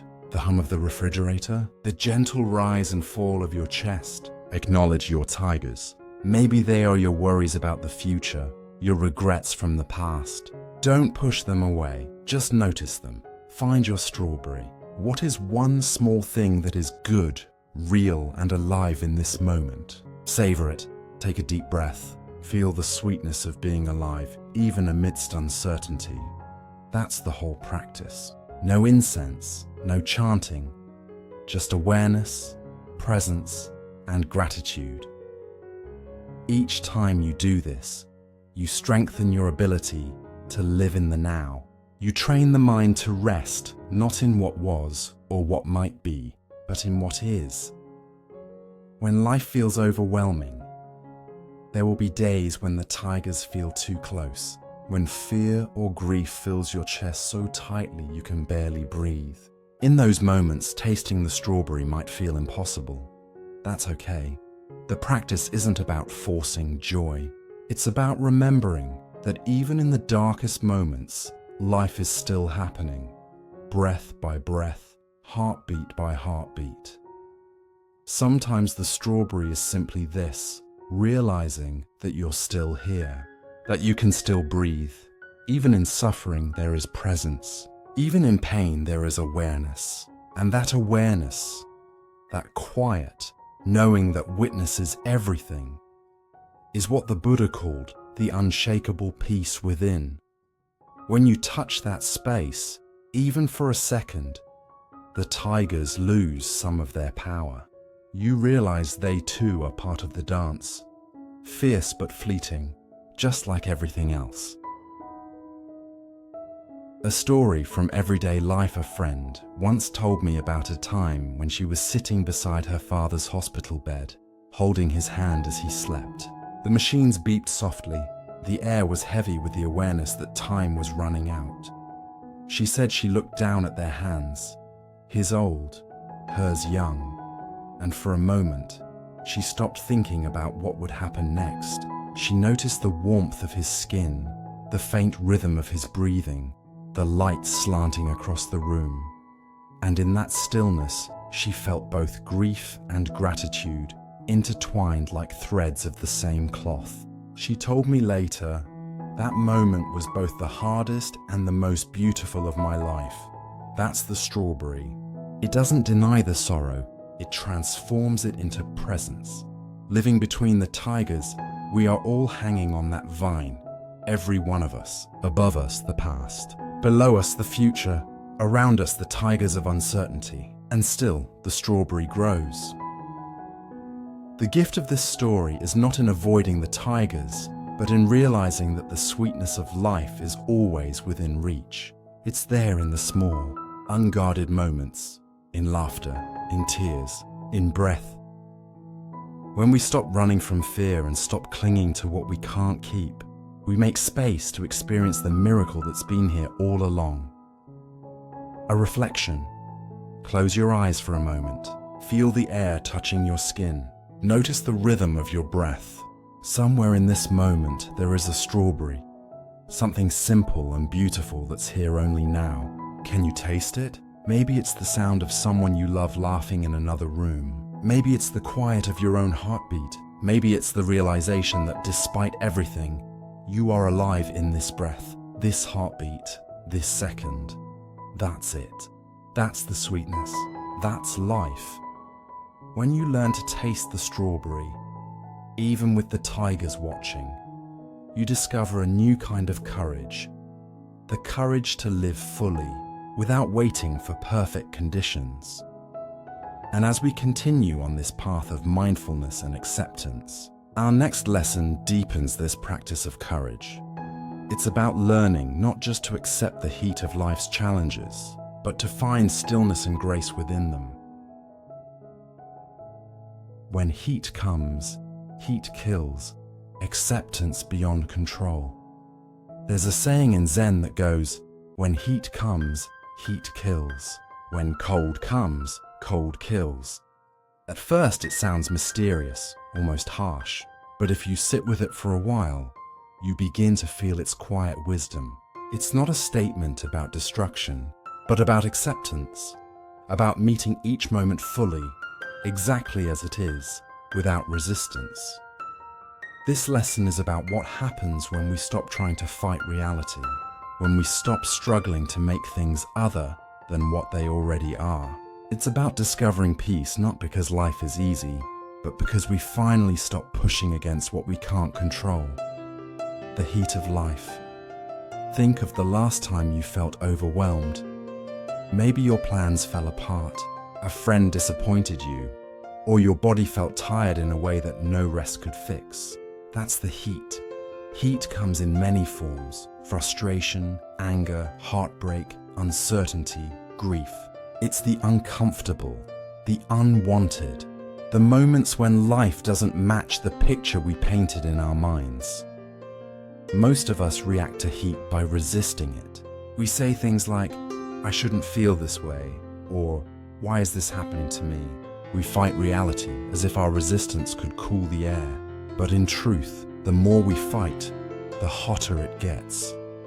Acceptance, true, deep acceptance, means we allow the heat to be heat. We don't try to make summer into winter. We simply learn how to live fully in whatever season life brings. That is what the Zen saying means.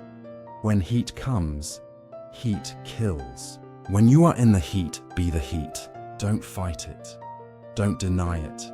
Let it burn away your resistance. The story of the monk and the snow.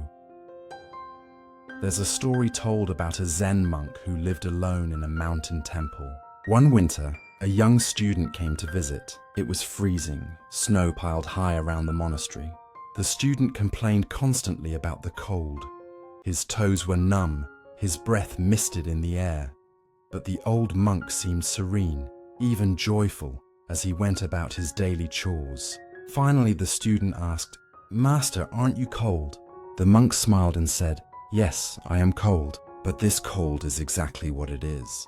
If I spend all day wishing it were warm, I suffer twice, once from the cold, and once from my refusal to accept it." Then he added softly, "When cold comes, cold kills." In that moment, the student understood. Peace doesn't come from changing the weather, but from changing our relationship to it. Why we struggle with acceptance, the Buddha once said, "Our suffering is not caused by what happens to us, but by our resistance to what happens." We suffer because we insist that life should go differently, that the heat should not come, that the cold should not arrive. We cling to how we wish things would be. In Buddhism, this grasping and aversion are called tanha, or craving, the root of all suffering. We crave for pleasure and push away discomfort, but life, in its essence, is both. When we resist, we build tension in the body and mind. We live in a constant battle with what is, and every battle we fight with reality, we lose, because reality always wins. The quiet power of yes. Acceptance doesn't mean liking everything that happens. It doesn't mean approving of pain or injustice. It means simply saying yes to the truth of the present moment. Yes, this is here. Yes, this is what I feel. Yes, This is happening right now. That simple yes is not surrender in the sense of giving up. It's surrender in the sense of opening up. It's the courage to stop running, to stop pretending, to let the moment be what it already is. In that yes, something softens. The struggle loses its grip. The heat remains, but it stops burning so fiercely. A moment from everyday life. Picture this. You're stuck in traffic, late for an appointment, your hands gripping the steering wheel, your mind racing with frustration. The car in front of you moves too slowly. You feel the heat rise inside. Impatience, stress, the urge to control something you cannot. You could fight it, honk, curse, stew, or you could take a breath, feel your feet on the floor, your hands on the wheel. Notice the hum of the engine, the sunlight on the dashboard. You could whisper to yourself, when heat comes, heat kills. And just like that, instead of being trapped in the anger, you become aware of it. You stop fighting, you let the moment be hot. And strangely, in that acceptance, peace begins to appear. Not because the traffic moves, but because you have stopped struggling. This is the essence of Buddhist acceptance, to allow life to be life. The lotus in the mud in Buddhist imagery. The lotus flower blooms from the mud. Without the mud, dark, messy, and thick, there could be no lotus. In the same way, without discomfort, there can be no growth. Every challenge, every heat wave of emotion is an opportunity for transformation. When we resist, we stay stuck in the mud. When we accept, the flower begins to open. Acceptance is not passive, it's deeply active. It's the act of seeing clearly and responding with awareness instead of reaction. It's saying, this too is part of my path. That's how the heat kills. It burns away the illusion of control, the ego's constant demand for life to fit its plans.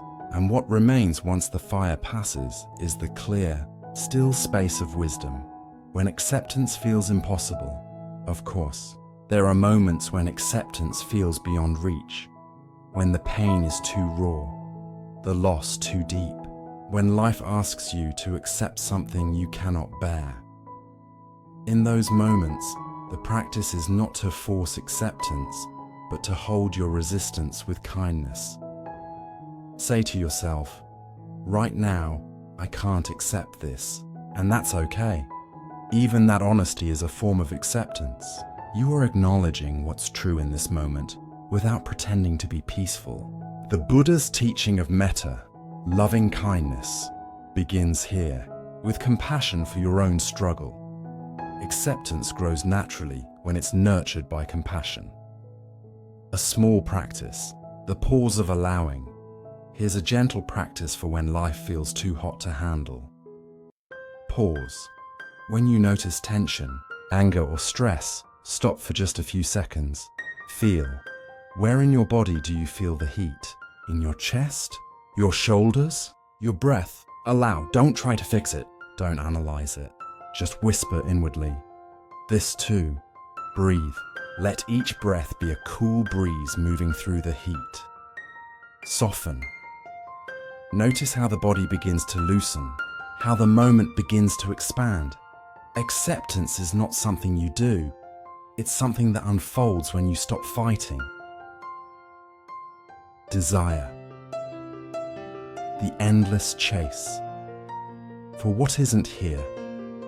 There's a quiet ache that runs through every human life. A sense that something is missing, that peace lies just a little bit ahead. We chase after it in different ways, through love, success, beauty, recognition, or comfort. And yet, no matter how many desires we fulfill, another one always appears. It's like trying to fill a bucket with a hole at the bottom. We keep pouring, hoping that this time it will stay full, but it never does. Buddhism calls this craving, which literally means thirst. It's the second of the Four Noble Truths, the root of suffering. The Buddha didn't say desire was evil. He simply pointed out that our attachment to desire, our belief that happiness depends on getting what we want or avoiding what we dislike, is what keeps us spinning in circles. The nature of thirst. Have you ever noticed that the moment you get what you've wanted for so long, a new job, a new phone, a relationship, the joy is sharp but fleeting. For a while, everything feels right. Then the mind whispers, "What's next?" That whisper is desire's echo. It doesn't rest because it feeds on the illusion that fulfillment is always just one step away. The Buddha compared this to drinking salty water. The more you drink, the thirstier you become. You can never quench desire by feeding it. You only strengthen its hunger. But understanding this isn't about rejecting joy or denying yourself beauty. It's about seeing clearly how the chase itself steals your peace. A story of a golden bowl. There's a story from the Buddhist tradition about a young monk who was given a beautiful golden bowl by his teacher. The bowl was simple but precious, and the monk cherished it. He would clean it carefully every morning, place it on his altar, and feel a small joy every time he saw its glow. But one day, as he was washing it, it slipped from his hands and cracked. The monk was devastated. He went to his teacher, full of regret and shame. The teacher looked at the bowl, then at the monk, and said softly, "When I gave you this bowl, I knew it was already broken." The monk stared, confused. His teacher continued, "Everything that exists carries within it the seed of change. The bowl was already broken the day it was made, just as your body will age, just as every season passes. When you love something, love it knowing it will change." In that moment, the monk understood. It wasn't the bowl that caused his suffering. It was his attachment, his desire for it to remain perfect. The subtle shapes of desire wears many disguises. It's not just about wanting things. It's about wanting life to be different from how it is. We desire comfort when there is pain. We desire recognition when we feel unseen. We desire certainty when life feels unpredictable. Sometimes we even desire spiritual progress. The wish to be more enlightened, more peaceful, more mindful. But even this can become another form of craving if we believe we can grasp awakening like an object. Desire, at its root, is a misunderstanding. It assumes happiness lies outside of us, in the next thing, the next moment, the next version of ourselves. But the Buddha's teaching points inward. Peace isn't something to chase, it's something to uncover. The modern hunger, in our time desire, is cleverly disguised as normal life. Advertising tells us constantly that we're one purchase away from joy, one experience away from meaning. Buy this, travel there, achieve that, and finally, you'll be enough. But as soon as we get what we want, the satisfaction fades. The mind immediately begins comparing, upgrading, reaching again. It's exhausting, this endless chase for what isn't here. We scroll through our phones, craving stimulation. We work longer hours, craving success. We check for messages, craving connection. And all the while, the present moment, where life actually happens, slips quietly by, unnoticed. Seeing through the mirage desire is like a mirage on a hot road. From a distance, it looks like water, something that will finally refresh us. But when we get there, it vanishes, and the next mirage appears further ahead.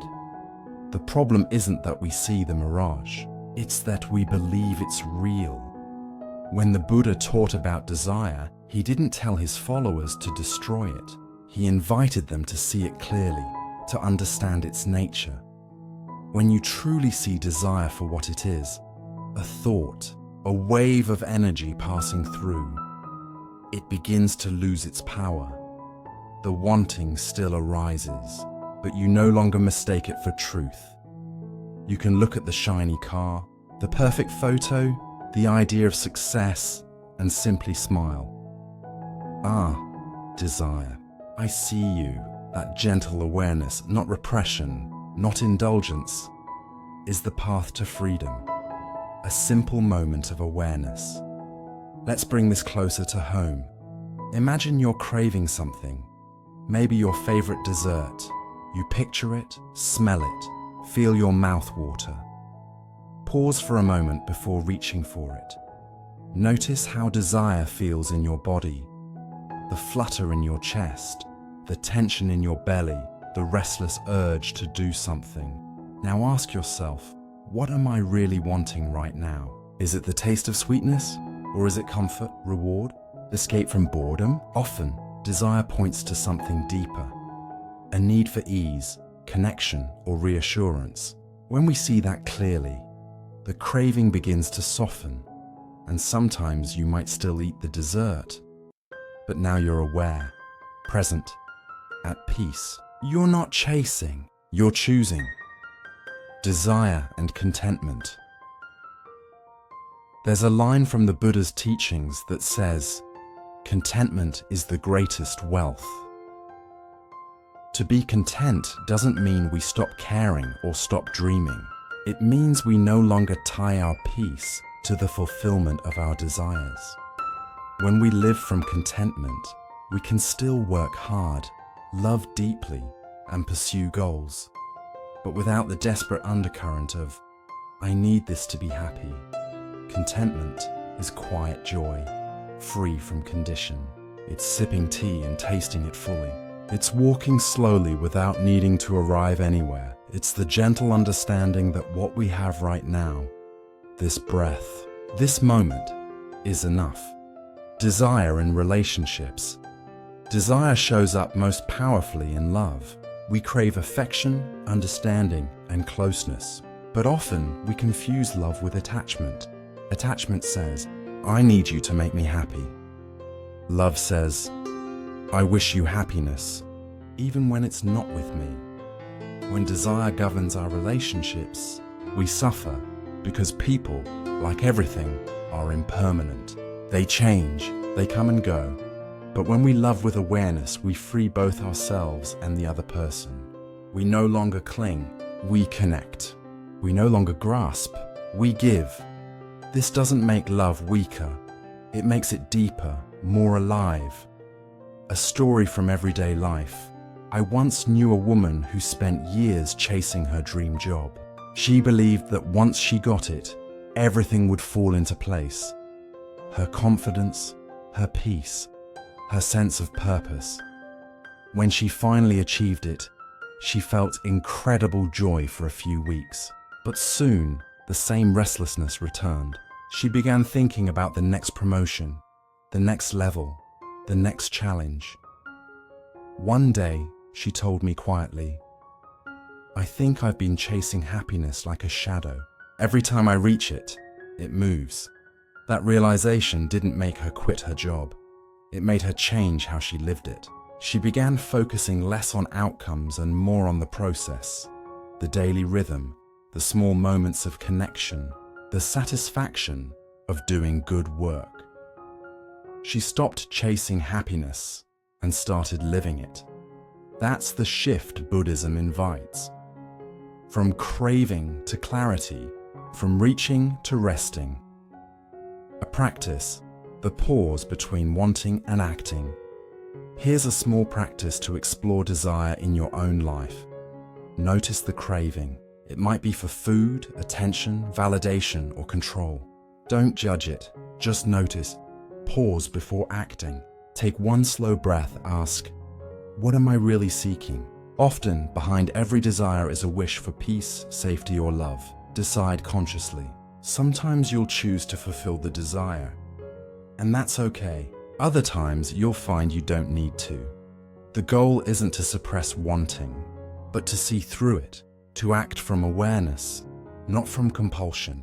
When you live this way, even the smallest actions, drinking water, writing an email, hugging a loved one, can become acts of freedom. The gentle middle way desire isn't something to conquer, it's something to understand. The Buddha didn't teach deprivation. He taught the middle way, a path of balance, where we neither indulge our cravings nor deny our humanity. When we understand desire, it becomes a teacher. Each craving points us toward the same lesson. Peace doesn't live in the next thing. It's here, in the space between breaths. The chase ends not when we have everything, but when we realize we already are everything we've been looking for. Reflection. Take a deep breath. Think of one thing you've been chasing lately, something you've told yourself will finally bring peace. Now, imagine letting that chase rest for a moment. What if peace isn't waiting at the end of that desire? What if it's already here, quietly breathing with you? Can you feel a small sense of release, that exhale of surrender? That's the moment when desire loosens its grip and the heart opens to stillness. Desire keeps us running after mirages, believing happiness is somewhere else. But once we stop running, we realize the oasis has been within us all along. And yet, even when we learn to let go of desire, life still brings challenges, obstacles, pain, uncertainty. But what if those very obstacles aren't blocks to peace, but the path itself? Let's walk together into that understanding next, where hardship becomes a teacher, not an enemy. The obstacle is the path. There's a Zen saying that goes, "The obstacle is the path." At first, it sounds like a contradiction, like something a teacher says to confuse the student into thinking deeper. But if you stay with it for a moment, you begin to feel its quiet truth. Because life, as we know, never goes according to plan. We make careful maps for our future, only to find the road washed out by storms we didn't see coming. We struggle, resist, and sometimes break. And yet, when we look back years later, those same detours often turned out to be the very places where our hearts grew the most. The path of awakening is not the avoidance of pain, it's walking through it with awareness and compassion. The pebble in the road. There's a story about a king who placed a large stone in the middle of a busy road. Then he hid nearby to watch what would happen. One by one, merchants and travelers came along, grumbling as they went around the rock. Many cursed the king for not keeping the roads clear. None tried to move it. Then a poor farmer came by carrying a basket of vegetables. When he saw the rock, he set his load down and pushed with all his strength until the stone rolled off the path. As he turned to pick up his basket, he noticed a small purse lying where the stone had been. Inside were gold coins and a note from the king. The obstacle in the path is also the gift. It's a simple story, but it carries a deep truth that echoes through Buddhist teachings. The things we call obstacles, the losses, the failures, the heartbreaks, are not punishments. They are invitations to awaken the nature of suffering. The Buddha's first teaching after his enlightenment was the Four Noble Truths. Beginning with this, life contains suffering. He didn't mean that life is only suffering, but that it inevitably includes pain, loss, and imperfection. No matter how skillfully we live, we can't escape the reality of aging, sickness, separation, and death. The second truth points to the cause of suffering, not the pain itself, but our resistance to it. When we say, "This shouldn't be happening," we create a wall inside ourselves. The suffering doubles. The third truth offers hope. If we can release that resistance, if we can meet life as it is, suffering begins to dissolve. And the fourth truth, the path, shows us how, through mindfulness, compassion, and right understanding. So, when we face obstacles, the question isn't, "How do I get rid of this?" but rather, "What is this here to teach me?" A story from the monastery. I once met a meditation teacher who told me about his first years as a monk. He had imagined monastic life would be serene, full of quiet mornings and peaceful reflection. But instead, he was assigned to the kitchen, washing dishes for hundreds of monks every day. He hated it. The work was endless, the water cold, the noise constant. He dreamed of the day he'd be allowed to study scriptures or meditate in silence. One afternoon, frustrated, he went to his teacher and said, "I didn't come here to wash dishes. I came to awaken." The teacher smiled. "Then awaken while washing dishes." At first, the young monk didn't understand, but slowly, over months of scrubbing and rinsing, something changed. He began to notice the warmth of the water on his hands, the rhythm of breath between each plate, the glint of sunlight on clean metal. The work hadn't changed, but he had.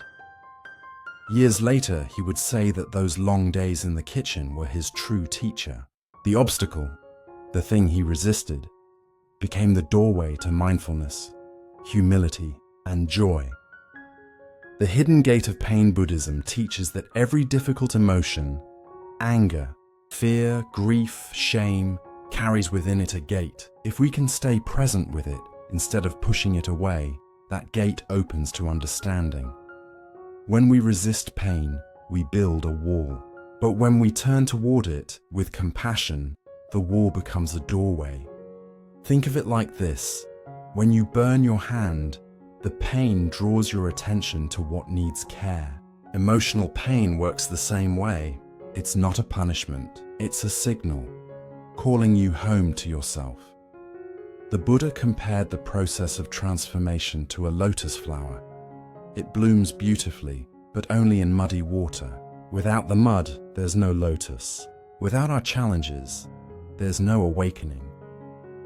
Your suffering doesn't mean you're failing on the path. It means you're walking it.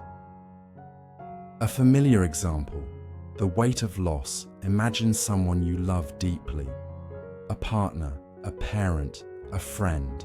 Now imagine losing them, whether through distance, misunderstanding, or death. The grief can feel unbearable, the heart aches, and the mind repeats 1,000 questions. Why? What could I have done differently?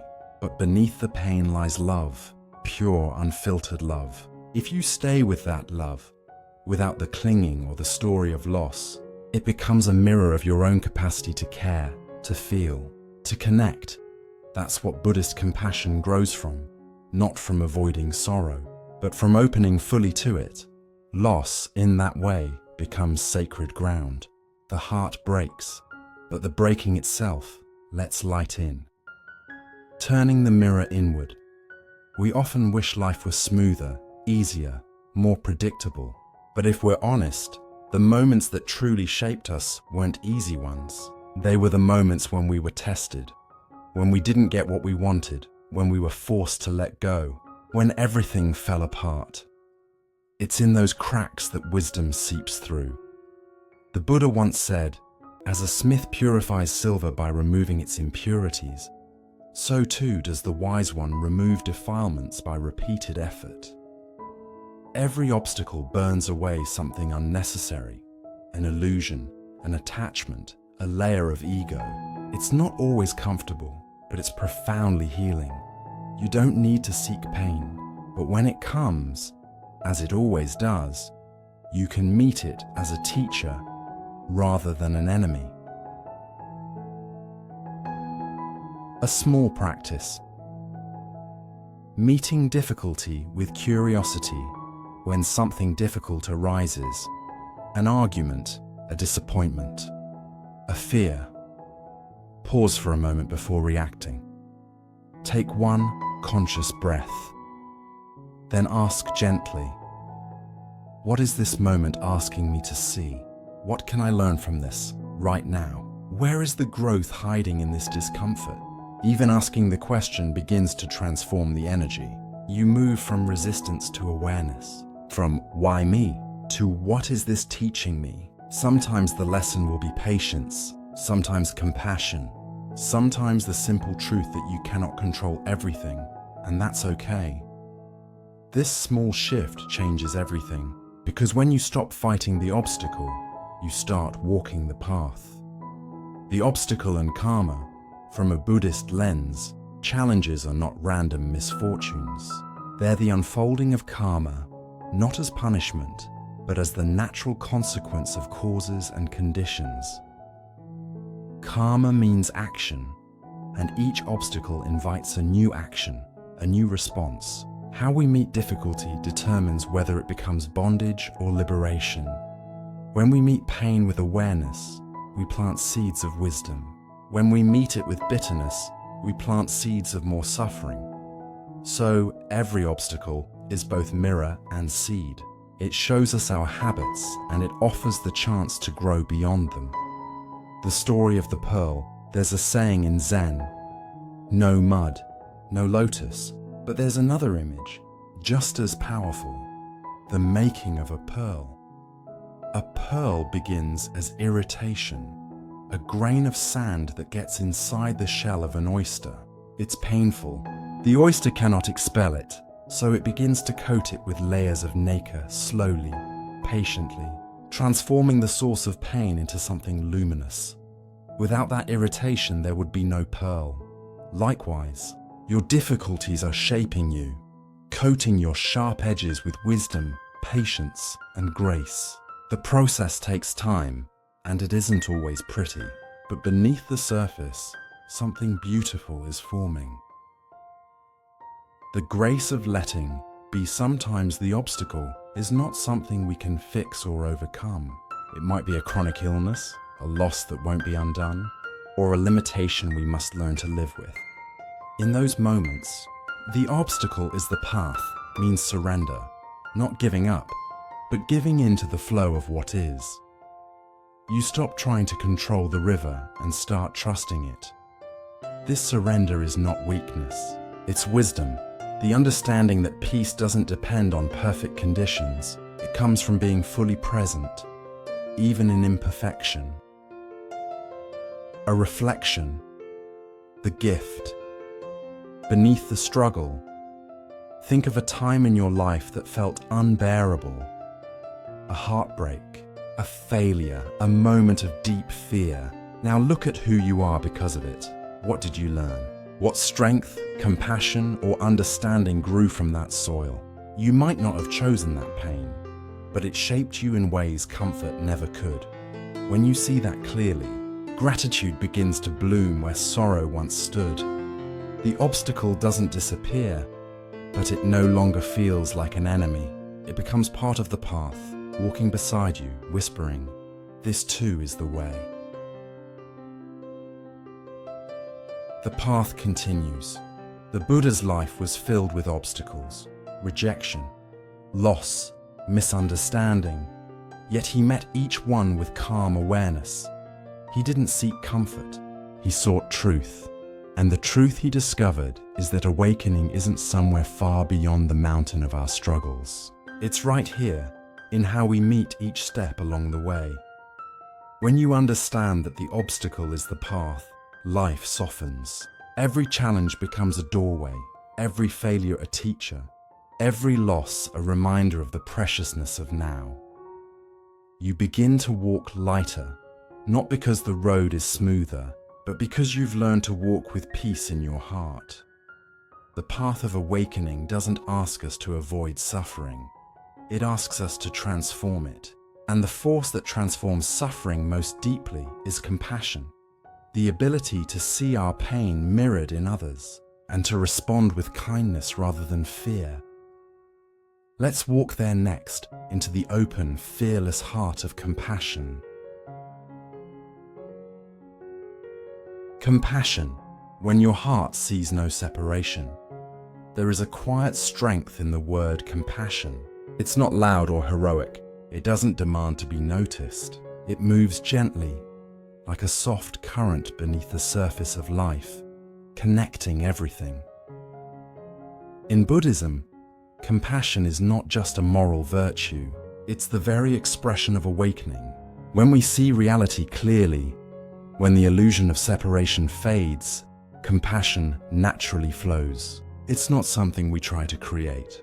It's what remains when the walls between me and you fall away. As the Buddha said, just as a mother protects her child, her only child, with her own life, even so should one cultivate a boundless heart toward all beings. There's an old story told in many Buddhist circles. A monk was once sitting by a riverbank, meditating in the soft light of dawn. Nearby, he noticed a scorpion struggling in the water, about to drown. Without hesitation, he reached out and lifted it to safety, but the scorpion stung him. The monk winced in pain, and the creature fell back into the river. Again, the monk reached out to save it, and again the scorpion stung him. A passerby, watching all this, finally shouted, "Why are you doing that? Don't you see it keeps hurting you?" The monk smiled, his hand trembling slightly. "Because it is the nature of a scorpion to sting," he said softly, "and it is the nature of a monk to help." Compassion doesn't mean approving of everything or allowing harm to continue unchecked. It means acting from understanding rather than reactivity, recognizing that even those who cause pain are also suffering. The monk didn't save the scorpion because he wanted praise or because it deserved it. He saved it because he could see no separation between its pain and his own. In English, compassion literally means to suffer with. But in Buddhism, it carries a deeper dimension. It arises from wisdom. True compassion isn't pity or sentimentality. It's born from seeing clearly the interdependence of all beings. When you truly understand that every living being wants to be happy and free from suffering, just like you, the heart naturally softens. You don't have to force kindness. It becomes the most natural response. Compassion isn't about fixing others or taking on their pain. It's about being present, listening deeply, seeing fully, responding wisely. It's like sitting beside a friend who's grieving. You don't need to offer perfect words. Your presence, your stillness, your willingness to share the space. That is compassion. Imagine this. You're standing in line at a coffee shop. The person ahead of you snaps at the barista, clearly irritated. You feel your own irritation rise. Why are they being so rude? But then, for a brief second, you imagine what their morning might have been like. Maybe they're exhausted from caring for a sick parent. Maybe they just lost their job. Maybe they simply woke up feeling alone. You don't know their story, but compassion invites you to pause and see the human beneath the behavior. In that pause, something shifts. Your own tension eases, the heart opens, and you might even offer a quiet smile, not out of superiority, but out of shared humanity. That's how compassion begins, in small, ordinary moments of seeing clearly. In Buddhist teaching, compassion and wisdom are like two wings of a bird. Without both, the bird cannot fly. Wisdom sees the truth of emptiness, that all things arise and pass due to causes and conditions, and that there is no fixed self. Compassion sees that because there is no separation, the suffering of others is not apart from our own. Together, they create balance. Compassion keeps wisdom from becoming cold or detached, and wisdom keeps compassion from burning out into sentimentality. This is why the Bodhisattva, the awakened being who vows to help all sentient life, walks the path not to escape the world, but to serve it, to see that when even one being suffers, awakening remains incomplete. Compassion often begins not with joy, but with heartbreak. Maybe you've sat beside someone in pain and felt helpless, a friend grieving, a child struggling, a stranger crying quietly on the train. You wish you could take away their suffering, but you can't. That ache in your chest, that's compassion awakening. In Buddhism, this is not something to resist. The Tibetan teacher Pema calls it the soft spot. It's the tender place in us that feels too much, that wants to turn away but cannot. When we dare to stay open, to not turn away, that soft spot becomes the gateway to wisdom. The heart that breaks open does not close again in the same way.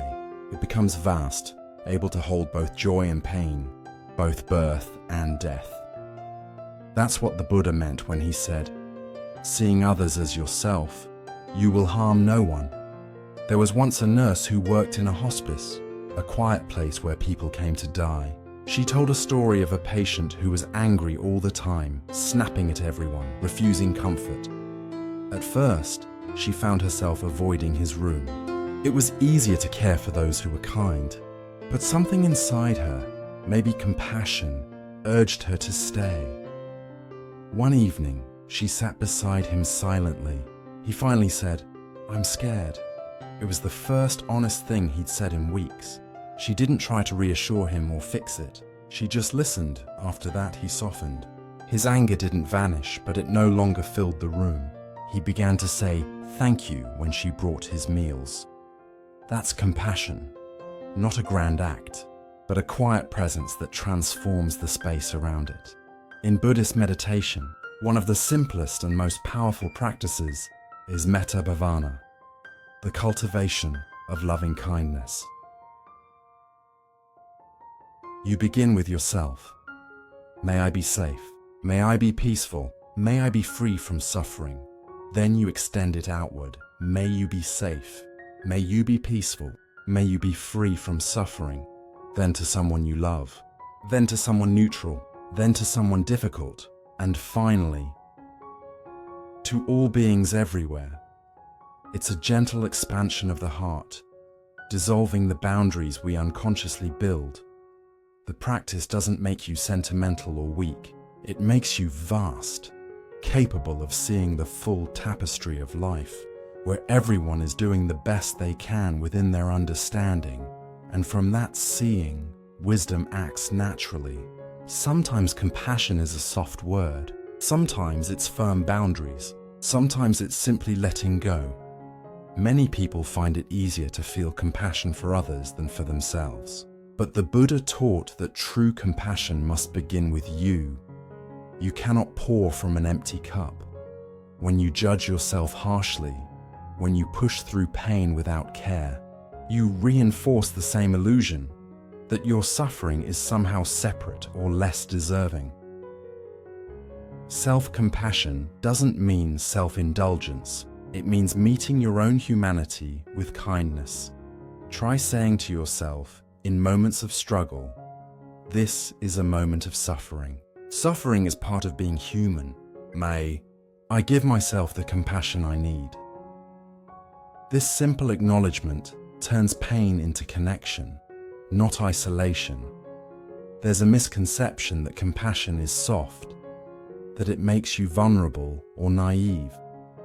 But in truth, compassion is one of the strongest forces in the universe. It requires courage to stay open in a world that often hurts. It takes strength to meet cruelty without letting it poison your heart.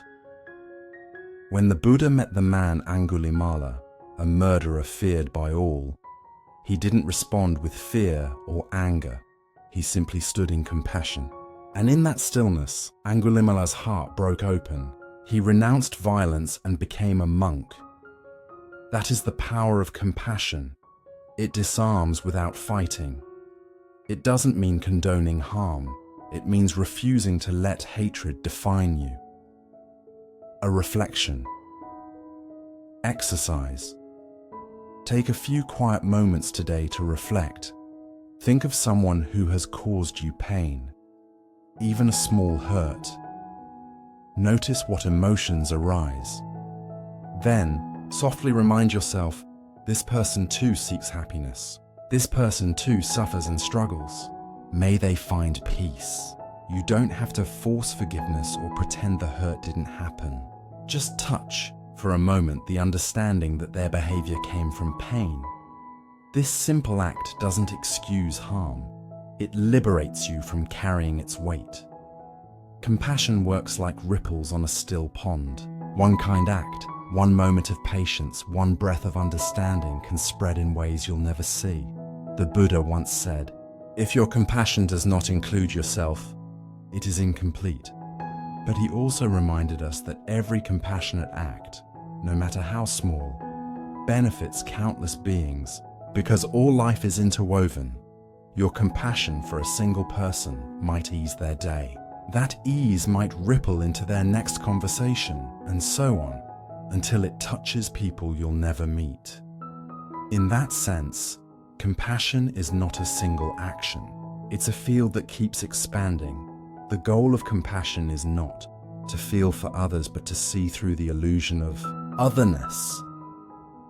When you no longer divide the world into me and them, worthy and unworthy, friend and enemy, you begin to see life as it truly is, one continuous movement of being. From that vision, every act becomes sacred. Washing dishes, holding a hand, smiling at a stranger. When your heart sees no separation, you are free. Compassion is not something you perform, it's something you remember. It's your natural state, uncovered layer by layer as fear, judgment, and pride fall away. And as your heart opens to the suffering of others, something unexpected happens. Your own suffering lightens, because you see, it was never just yours. The practice of compassion leads naturally to its reflection, karma, the mirror that shows us how our thoughts, words, and actions ripple through the world. When the heart acts from compassion, life itself begins to mirror that kindness back. Let's step now into that mirror, into the understanding of how every intention shapes our path. Karma, the mirror that never lies. There's a quiet, universal truth woven into the fabric of life. What we send out always finds its way back to us, not as punishment, not as reward, simply as reflection. In Buddhism, this is called karma, a word often misunderstood in modern times as some kind of cosmic justice system. But karma isn't about fate or divine retribution. It's far more intimate and compassionate than that. Karma simply means action, the natural law that every thought, word, and deed plants a seed, and every seed will eventually bear fruit. It is not someone keeping score. It is the mirror of life, always reflecting back the energy we bring into it. As the Buddha said, what we think, we become. What we feel, we attract. What we do, we create. Once there was a man who went into the mountains, shouting in frustration at the world. "I hate you," he screamed, his voice bouncing off the cliffs. To his shock, the mountains shouted back, "I hate you." Terrified, he ran home, convinced the mountains were cursed. Later, his wise grandmother sent him back. "Try again," she said gently. This time, the man shouted, "I love you," and the mountains replied, "I love you." He stood there, stunned, realizing that the mountains had never hated him. They had only mirrored what he gave. That's karma, not mystical or moralistic, but simple and immediate. Life echoes back the tone of our actions and intentions. When our hearts radiate kindness, life feels lighter. When our minds are clouded by anger or fear, life seems harsh. The world is not punishing us. It's showing us what we're projecting. Buddhism describes karma as a web of cause and effect. Hetuphala. Every action, no matter how small, leaves an imprint on consciousness, like ripples spreading across water. This doesn't mean we're doomed by our past actions. Karma is dynamic, constantly unfolding and reshaping itself through the choices we make right now. The Buddha taught, if you want to know your past, look at your present. If you want to know your future, look at your present actions. Your life is not a sentence handed down by the universe. It's a living garden that grows according to how you tend it. Every kind word, every mindful breath, every act of generosity, these are seeds. And even if they seem small today, they will one day blossom in ways you can't imagine. We don't need to look to distant lifetimes to see karma at work. It unfolds moment by moment, right here. You speak kindly to someone, and they soften. You smile, and someone's day brightens. You react with irritation, and tension echoes back. Every relationship becomes a mirror. Every situation reflects the quality of the energy we bring. Think of driving through traffic. If your mind is filled with impatience, every red light feels personal. But if your heart is calm, even delays become opportunities to breathe, to notice, to be.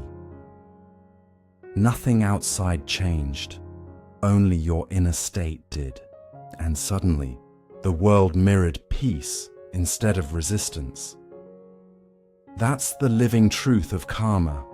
The outer and the inner are never separate. Imagine two gardeners. One spends her mornings tending to her soil, watering, pulling weeds, planting seeds with care. The other throws seeds wherever she pleases and forgets to water them. Weeks later, the first garden blooms with color and fragrance, while the second is tangled with weeds and dry earth. The soil is the same. The difference is the intention and attention brought to it. Your mind is that soil. Your thoughts are the seeds. Your actions are the rain. You cannot harvest kindness if you keep planting anger. You cannot reap peace from fear. But the good news, the most beautiful part of karma, is that you can always begin anew. Every moment is fresh soil. One of the most powerful stories about karma in Buddhist tradition is that of Angulimala, a man who had killed many people and wore their fingers as a necklace. When he met the Buddha, he ran toward him furious, sword raised. Yet no matter how fast he ran, the Buddha always seemed just a few steps ahead, walking calmly. "Stop, monk!" Angulimala shouted. The Buddha turned and said gently, "I have stopped, Angulimala. It is you who have not stopped." Something in those words pierced him. In that moment, he saw the truth, that it was his own mind, his own actions, his own karma that chained him. He fell to his knees and wept. Angulimala became a monk, devoting his life to compassion. Even though he still suffered the consequences of his past, rejection, pain, and hardship, his heart was free. The story teaches us this: karma is not destiny. It is transformation through awareness. You don't have to be religious to understand karma. Even on a psychological level, our habits reinforce themselves. If you wake up grumbling every morning, your brain wires that pattern more deeply. If you wake up with gratitude, you train yourself to notice blessings instead of burdens. Your life becomes what you repeatedly practice, not by magic, but by cause and effect. When you plant lettuce, if it doesn't grow well, you don't blame the lettuce. You look into the reasons it's not doing well. Maybe it needs more water, less sun, or better soil. The same is true for our relationships, our peace, our happiness. Instead of blaming the world, we can look inward with curiosity. What seeds am I planting today? Karma is not only personal, it's collective. The actions of a society, a community, even a family, create shared ripples that shape everyone's experience. When a culture cultivates greed, exploitation, or hatred, suffering naturally follows. But when it cultivates generosity, justice, and compassion, healing begins. This understanding invites responsibility, not guilt. It reminds us that every small act of kindness contributes to the greater balance. The Buddha once said, "Drop by drop, the water pot is filled." Each act of mindfulness, each moment of love, adds to the reservoir of peace in the world. Consider social media, a modern mirror of karma. What we post, share, and comment ripples out into countless minds. A harsh word can spread anger like wildfire. A kind post can soften a stranger's day. It's so easy to forget that what we put into the digital space carries the same karmic weight as what we say aloud. Before reacting, we can pause and ask, does this create more suffering or more peace? This single question, asked sincerely, can shift the energy of an entire interaction. At its core, karma is not about control, it's about freedom. Because when you see how actions create outcomes, you realize you always have a choice. You're not a victim of circumstances, you're a co-creator with them. The Buddha said that understanding karma is understanding responsibility, not in the heavy, moral sense, but as responsibility, the ability to respond with awareness instead of reaction. When you meet a challenge with patience, you break a cycle. When you respond to cruelty with understanding, you transform energy. When you forgive, you stop the wheel of suffering from spinning further. In every moment, karma offers you a key, a way to step out of old patterns and walk into peace. Here's a simple exercise to bring this lesson into daily life. Pause before reacting. When something upsets you, a harsh word, a setback, a disappointment, take a single breath. Ask yourself, what seed am I planting right now? Is it anger, blame, understanding, compassion? 3. Choose consciously. Even a small shift, a softer tone, a calmer word, changes the trajectory of karma. You don't have to fix everything at once. Just plant one kind seed at a time. Imagine standing before a mirror. If your reflection frowns, you don't scold the mirror, you adjust your expression. Karma works the same way. The world doesn't punish or reward, it reflects. When life feels harsh, it's an opportunity to look inward, not to blame yourself, but to see clearly. Maybe the mirror is asking for more patience or compassion or awareness. As your inner world transforms, the outer world begins to reflect that peace back to you. This is why awakened beings seem surrounded by calm, not because the world treats them differently, but because they see clearly and their actions harmonize with truth. The subtle layers of karma. There are 3 forms of karma the Buddha often spoke about. Mental karma, your thoughts and intentions. Verbal karma, your speech, how you express those thoughts. Physical karma, your actions in the world. All 3 shape your experience, and among them, mental karma is the root. Because every action begins as a thought. That's why mindfulness, sati, is central to Buddhist practice. By becoming aware of our inner world, we start to shape outer reality with clarity and love. Sometimes people fear karma, worrying that their past mistakes doom them to future pain. But the Buddha's teaching is deeply compassionate. Karma is not fixed. Every mindful moment purifies old seeds. Every act of love burns away past ignorance. It's like tending a field after a storm. Some plants may be damaged, but with care, new life emerges stronger than before. No matter what your past, you can begin again, right now. Your awareness is the sunlight. Your intention is the rain. Your present moment is fertile soil. Take a few minutes today to sit quietly. Ask yourself, what am I cultivating through my thoughts and words today? What energy do I bring into my relationships? What reflections am I seeing in my life that might be mirrors of my own patterns? There's no need to judge, only to see.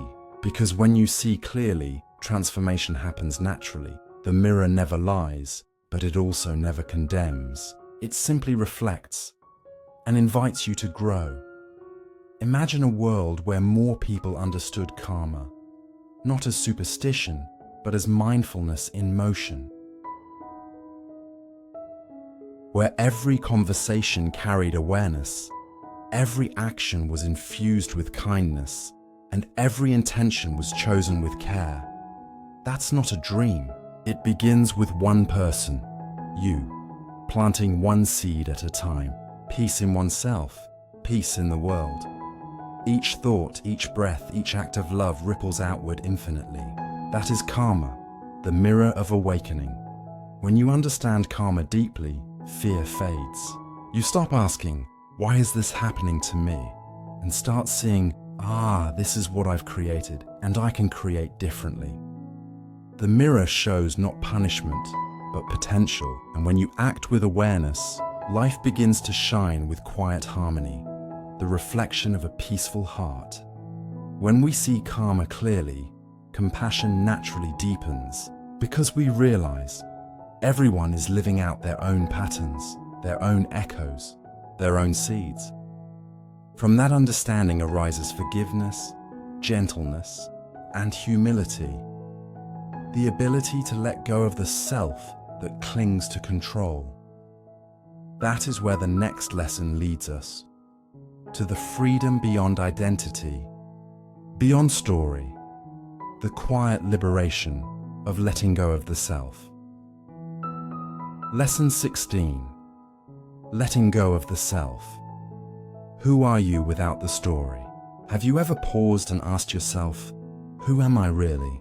Not the roles you play, the labels society gives you, or the story you tell yourself in your head, but the quiet, unspoken essence beneath it all. Buddhism teaches that much of our suffering comes from clinging to a fixed sense of self. We weave elaborate stories about who we are. I am successful. I am a failure. I am this type of person, and never that type. These stories feel real because we tell them over and over. They shape our emotions, our reactions, and even the trajectory of our lives. But what if we gently loosen our grip? What if we stop defining ourselves by these narratives and instead rest in the awareness that witnesses them? This is the path of letting go of the self, a journey into freedom, clarity, and peace. A story. The clay pot. Imagine a potter carefully molding a clay pot. She shapes it, gives it a name, and sells it at the market. One day the pot breaks. She mourns it until she remembers the clay never really belonged to the pot. The form was temporary. The essence remains. We are like that pot. Our stories, our identities are social masks. They are forms, not the essence. When we cling too tightly to these forms, we suffer when they change or break. But when we see their impermanence, we find freedom. The illusion of the fixed self. Most of us spend our lives defending our story. This is who I am. This is how the world sees me. I cannot change. In reality, Buddhism shows us that the self is fluid. Thoughts, emotions, desires, memories, all rise and fall like waves in the ocean of consciousness. There is no permanent I steering the ship. There is only awareness navigating the moment. The Buddha taught, all phenomena are like a dream, an illusion, a bubble, a shadow. Observe them as they arise and cease. Clinging to a fixed self is like gripping a dream while it slips through your fingers. The harder you hold, the more suffering arises. Letting go doesn't mean becoming nothing.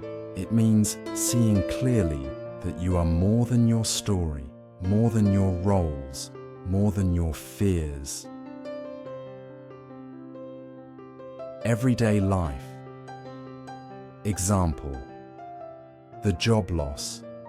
Think of someone who loses their job unexpectedly. The immediate reaction is often, who am I now? My career defined me. If they cling to the story, I am my job. I am worthless without it.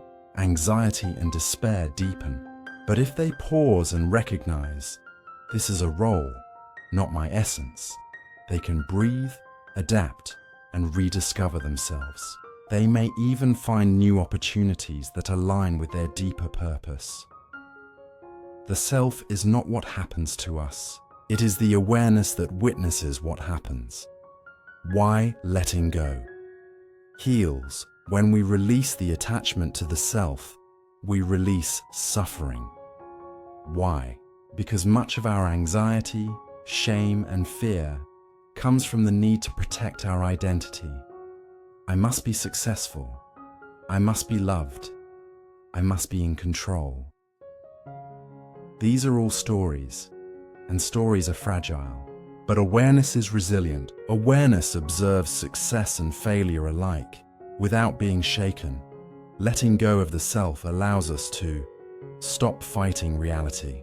When we see that we are not a fixed story, we don't resist what arises. Life flows, and so do we, free compassion. When the self loosens, the walls between me and others dissolve. Empathy and connection arise naturally. Experience true freedom.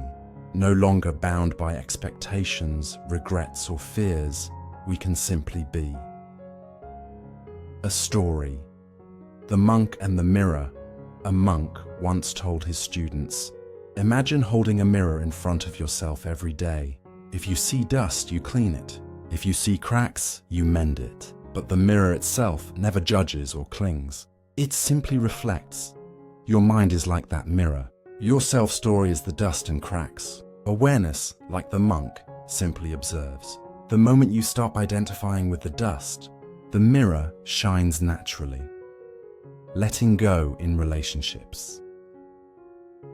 Much of our suffering comes from attachment to roles in relationships. I am the caretaker, the provider, the friend, the partner. We believe our worth depends on fulfilling these roles perfectly. When we let go of the self, we can engage with others without clinging or expectation. We listen, act, and love freely. Not because we must, but because presence arises naturally from a liberated heart. Imagine a parent who lets go of the story. I must control my child's path. Instead, they guide with gentle awareness, allowing the child to grow, make mistakes, and find their own way. Both parent and child breathe more freely. Letting go doesn't mean loss. It's easy to fear that releasing the self means losing identity or ambition.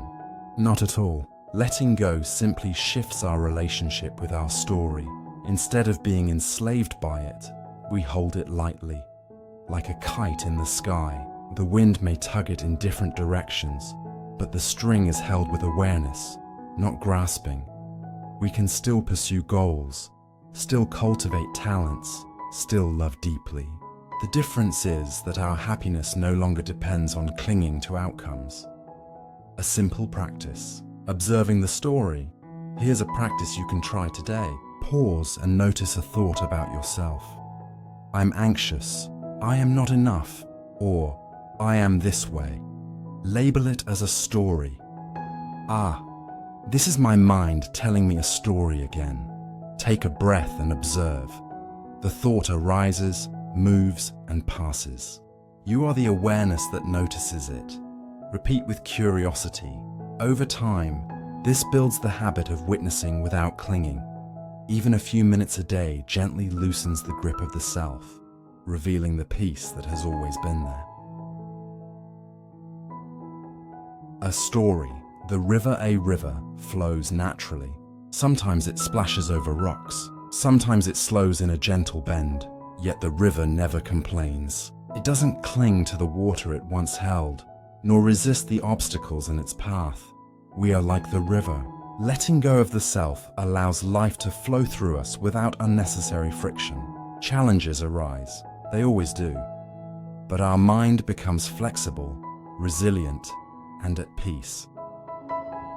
Embracing impermanence in the self-Buddhism teaches anicca, impermanence. Just as our experiences, bodies, and circumstances are transient, so too are our self-stories. The more we embrace impermanence, the lighter we become. We stop resisting change, aging, or loss. We stop fearing that life will unravel, because the essence of who we are, awareness itself, cannot be lost. The river flows, the mirror reflects, the pot remains clay, and underneath all the stories, the essence of your being is free, untouched, and luminous. A reflection. Who are you without the story? Try this now. Sit quietly. Notice the stories your mind is telling about who you are. Ask gently, who am I without these stories? Observe the silence, the awareness, the spaciousness beneath the labels. This is not a void. It is the natural, radiant self that Buddhism calls Buddha nature, the awakened presence in every moment. When you rest here, fear softens, anxiety loses its grip, compassion naturally flows. A lesson to apply today. Whenever you feel trapped by your roles, expectations, or self-judgment, pause and breathe. Observe the story without resisting. Remember, the story is temporary, but your awareness is always present. Even for a few minutes, this shift releases tension and opens space for clarity, love, and peace. The subtle joy of letting go. Letting go of the self is not about becoming less. It is about becoming more spacious, more free, more present. Life is no longer a battle to maintain identity or defend a fragile story. Instead, it becomes a dance with impermanence, a river flowing gracefully through moments of joy, sorrow, and everything in between.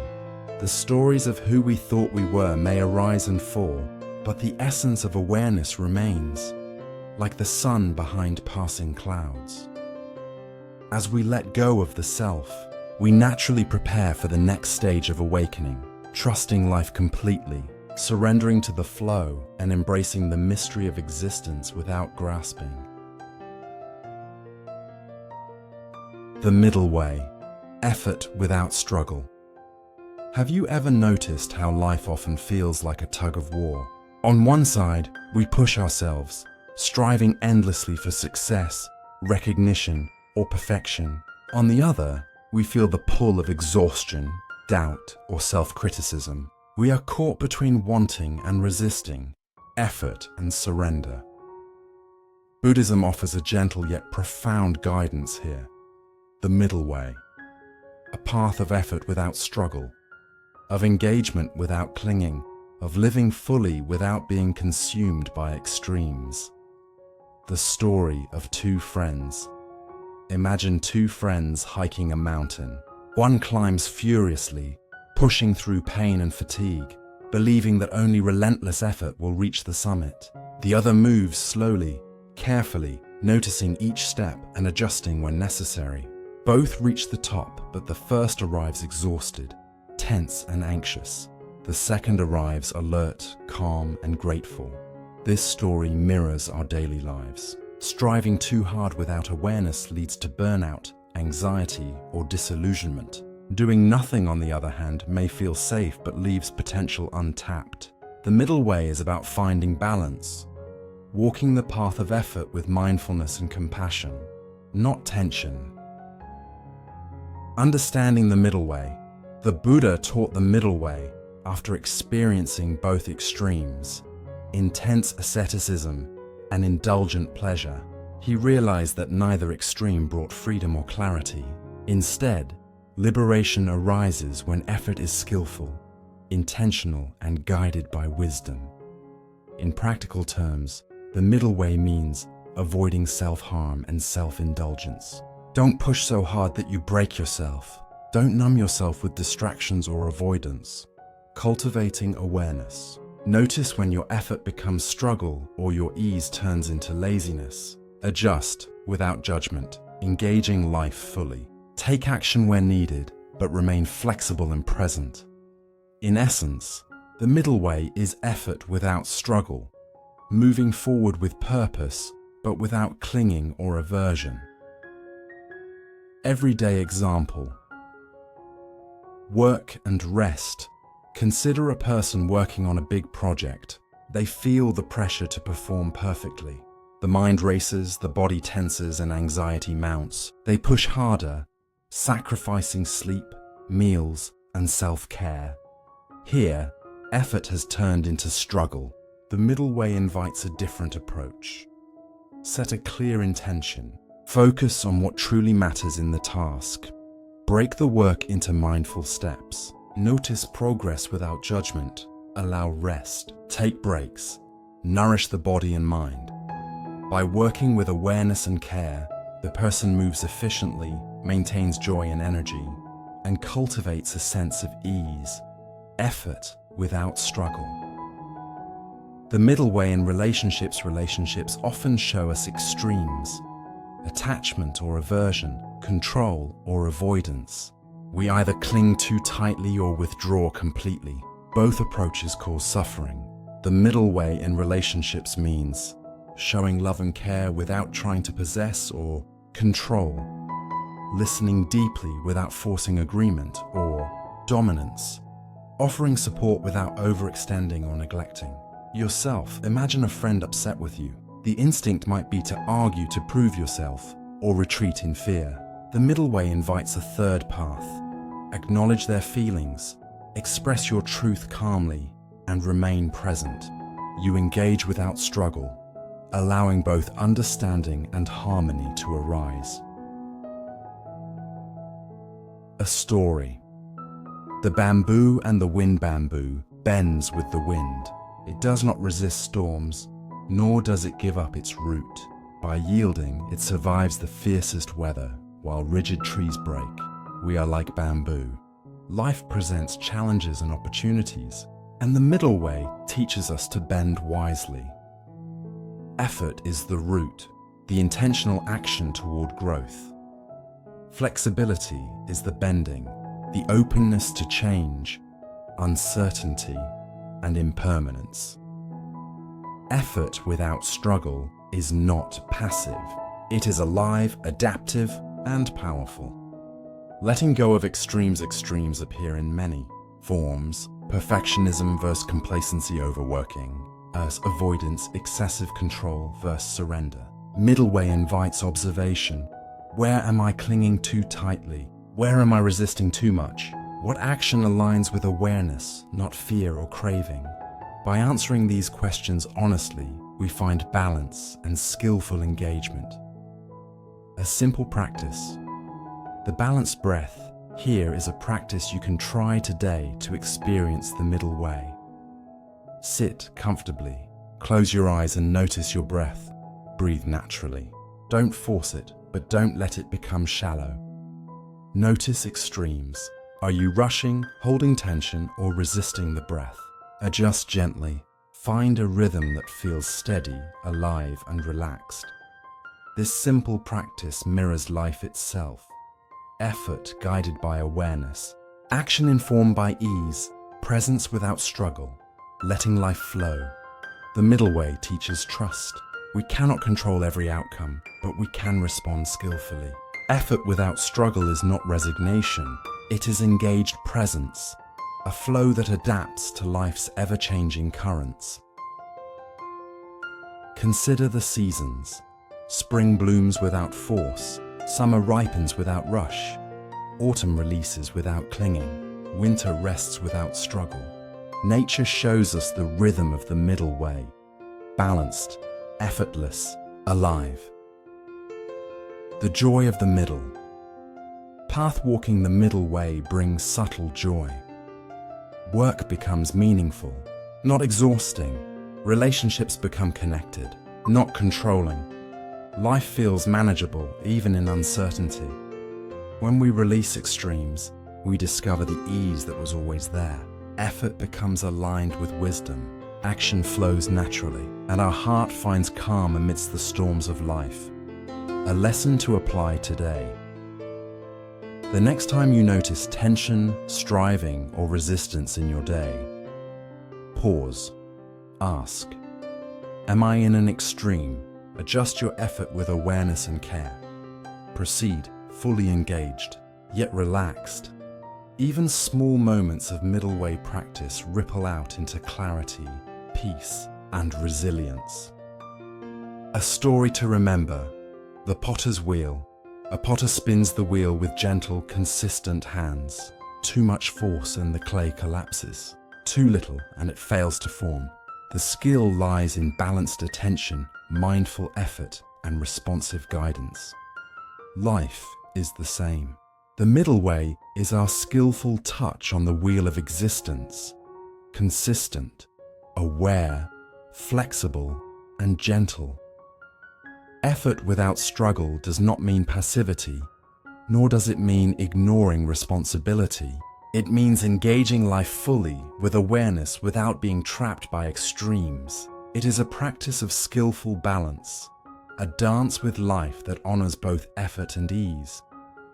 By embracing the middle way, we cultivate resilience, wisdom, and joy, a steady path through the peaks and valleys of life.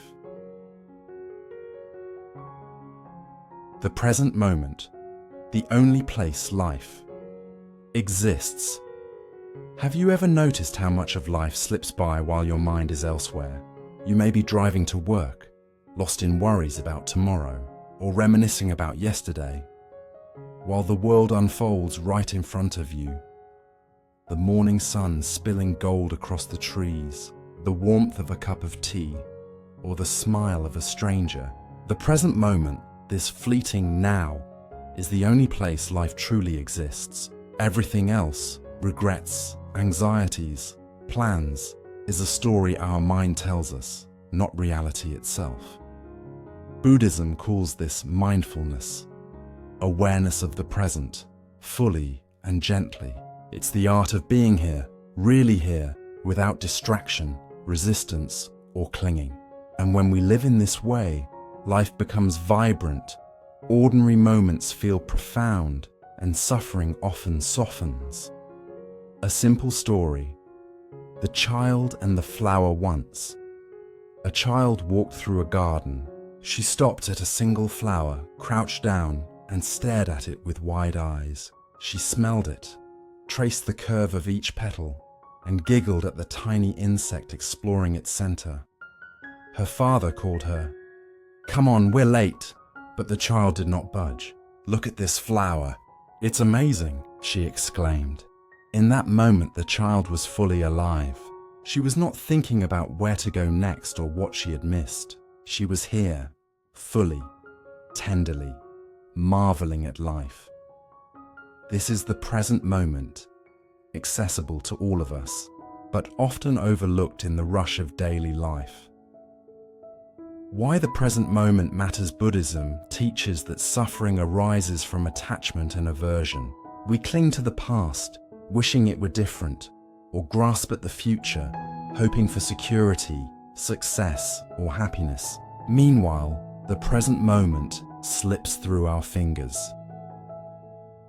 When we learn to inhabit the now, anxiety about the future softens. Regrets about the past lose their grip. Life is experienced directly, without the distortions of thought or story. The present is not just a time, it is a doorway to awakening, a place where we can see clearly, act wisely, and feel deeply. Every day. Example, washing the dishes, consider an ordinary activity. Washing dishes. Most of us rush through it, thinking about what's next on our list, scrolling our phones, or replaying conversations in our minds. Now, imagine doing it differently. Notice the warmth of the water on your hands. Listen to the gentle clinking of plates. Smell the soap, and notice the smoothness of each dish. This simple shift, being fully present in an ordinary task, transforms it into a meditation. Life is not something to wait for. It is here now, in the touch, sound, and breath of each moment, the illusion of later. How often do we say, "I'll be happy when," or "I'll enjoy life when"? These statements place our joy somewhere in the future, tethered to circumstances we cannot fully control. Buddhism reminds us there is only now. By postponing presence, we miss the life that exists right in front of us. The child marveling at the flower is experiencing now. A friend laughing over tea is alive now. The warmth of sunlight on your faces. Now, when we anchor ourselves in the present, we release the weight of should and if only, and find a spacious, calm, and vibrant life unfolding naturally. A story. The Old Man and the River. An elderly man used to sit by a river every morning. One day, a young traveler asked, "Why do you sit here every day doing nothing?" The old man smiled. "I am not doing nothing. I am watching life." He explained that every ripple, every bird, every passing cloud was a teacher, if only he paid attention. He had learned that life is not in the past or future, but in the flow of the river, in each breath, in each moment of awareness. This story reminds us that even simple moments can be profound when approached with presence. The present moment in relationships. Being present in relationships is transformative. Too often, we listen partially, distracted by our own thoughts or devices, missing the true connection. Try this. When a friend speaks, give them your full attention. Notice their tone, expressions, pauses. Respond from presence, not habit or preconception. In doing so, we practice the middle way of connection. Engaged, attentive, yet not clinging, and allow relationships to bloom naturally. A simple practice. The Now Check-In. Here is a small exercise you can do anytime today. Pause wherever you are. Take 3 conscious breaths. Notice your body, the weight of your feet, the sensation of your hands, the rise and fall of your chest. Observe your surroundings, sounds, smells, light, colors. Ask yourself, what is here right now? This tiny pause centers you in the present, gently reminding you that life is happening in this moment, not somewhere else. Letting go of distraction. Modern life encourages constant distraction. Notifications, endless tasks, worries about the future, regrets from the past. These pull us away from the only time that exists, the present. Mindfulness is the antidote. By practicing presence, thoughts are seen, not believed blindly. Emotions are acknowledged, not acted upon impulsively. Life becomes clear and intimate, no longer filtered through anxiety or craving. Even 5 minutes of mindful attention, noticing breath, sensations, or surroundings, reconnects us with the life that is already here. The beauty in the ordinary. The present moment does not always look dramatic or extraordinary. It may be sunlight on your morning cup of tea, the laugh of a child, a gentle breeze on your walk, a text from someone you care about. Buddhism teaches that life is sacred in its ordinariness. When we fully inhabit the present, even mundane moments shine with meaning and joy. A lesson to apply. Today, choose one activity today. Washing dishes, walking, eating, listening, and be fully present. Notice details, sights, sounds, smells, sensations. Whenever your mind drifts, gently return to the present. These small steps remind us that life is not a series of moments to endure or escape. It is here, alive, always. In Zen monasteries, a bell rings several times a day. Monks stop whatever they are doing, bow, and pay attention. The bell calls them to presence. Life, like the bell, constantly invites us to wake up. The present moment is our bell. It reminds us that this very breath, this very heartbeat, this very awareness is all there is. By living here, fully and gently, we touch the only reality that exists. And in doing so, life becomes vibrant, effortless, and deeply fulfilling. Being present does not mean ignoring the past or future. It means engaging with life as it unfolds, responding with clarity, kindness, and awareness, and embracing each moment fully.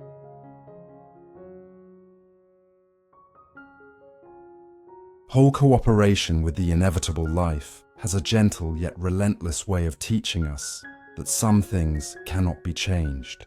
Storms will come, seasons will shift, bodies age, and loved ones leave. Often, our first instinct is to resist, to fight, complain, or cling desperately to what we wish were otherwise. But Buddhism invites us to a different approach: whole cooperation with the inevitable. This doesn't mean passive resignation. It means embracing reality as it is, meeting life with clarity, compassion, and presence. A simple story: the bamboo and the storm. There was a bamboo in a field. One day, a violent storm swept through, bending the bamboo nearly to the ground. Another tree nearby, rigid and unyielding, snapped under the wind's pressure. But the bamboo, flexible and open to the force of the storm, swayed, bent, and returned upright once the wind passed. Life often mirrors the bamboo. The inevitable challenges we face, loss, change, illness, or disappointment, are like storms. Resistance often breaks us, but cooperation and adaptability help us survive and even grow. The wisdom of acceptance. In Buddhism, this is not about giving up. It's about seeing clearly what is happening and responding skillfully. The Buddha taught that clinging to what is impermanent or resisting what is unavoidable is the root of suffering. When we accept change, we conserve our energy and reduce unnecessary suffering. When we cooperate with what life gives us, we find peace even in difficulty. Acceptance is an active engagement, not passive surrender.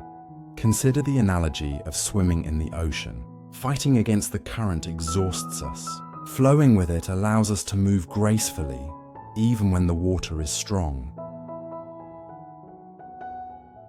Everyday example. The traffic jam. Imagine sitting in a traffic jam. Your schedule is tight and frustration rises.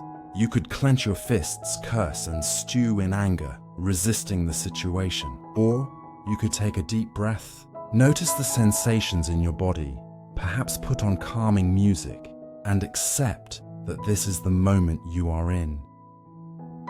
Acceptance doesn't mean you like the traffic or stop caring about your commitments. It means working with reality rather than against it. This small shift can transform stress into calm presence. Story. The Farmer and the Horse. An old story tells of a farmer whose horse ran away. Neighbors lamented, "What bad luck." The farmer replied, "Maybe so, maybe not. We'll see." Days later, the horse returned with 3 wild horses. "What good luck," said the neighbors. The farmer said again, "Maybe so, maybe not. We'll see." Later, the farmer's son broke his leg while riding one of the new horses. "What terrible luck," cried the neighbors. The farmer replied, "Maybe so, maybe not. We'll see." Soon after, war came to the village, and all able-bodied young men were drafted, except the son, who was spared because of his injury. This story illustrates that life's events are not inherently good or bad. Our suffering often comes from resistance, judgment, or the attempt to control the uncontrollable. Whole cooperation with the inevitable is about meeting events as they are, responding wisely, and letting life unfold. The role of mindfulness. Mindfulness is a key tool in cooperating with life. When we fully inhabit the present moment, we notice reality as it is, without distortion or denial. This allows us to see situations clearly, make wise decisions rather than reactive ones, reduce emotional suffering by not fighting what is. For example, if a loved one is ill, mindfulness allows us to care deeply without being consumed by fear or regret. If a job is lost, mindfulness helps us acknowledge grief while preparing to move forward. Personal reflection. Loss and change. Everyone has faced moments that felt unbearable. The end of a relationship, the loss of a loved one, a sudden change in health. Our instinct is often to resist, to cry, "Why me?" But the path of cooperation teaches us to acknowledge reality. This has happened. Feel the emotions fully. without suppressing or exaggerating.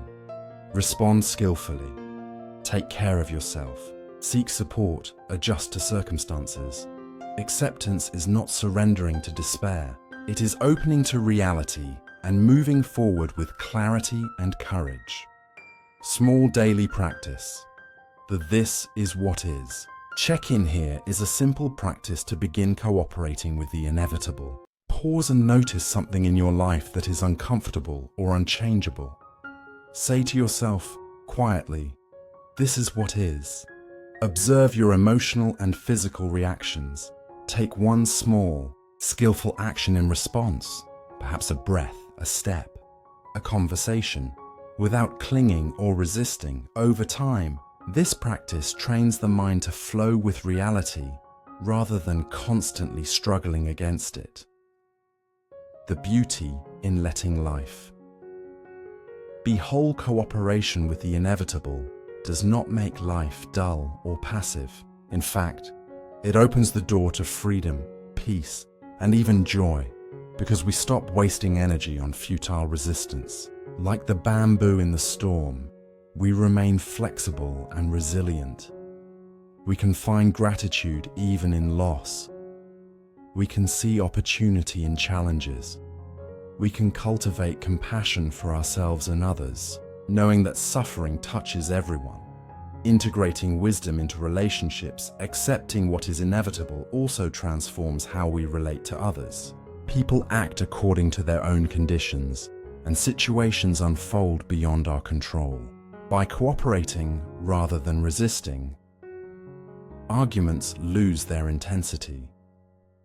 Frustrations ease, connections deepen through understanding rather than control.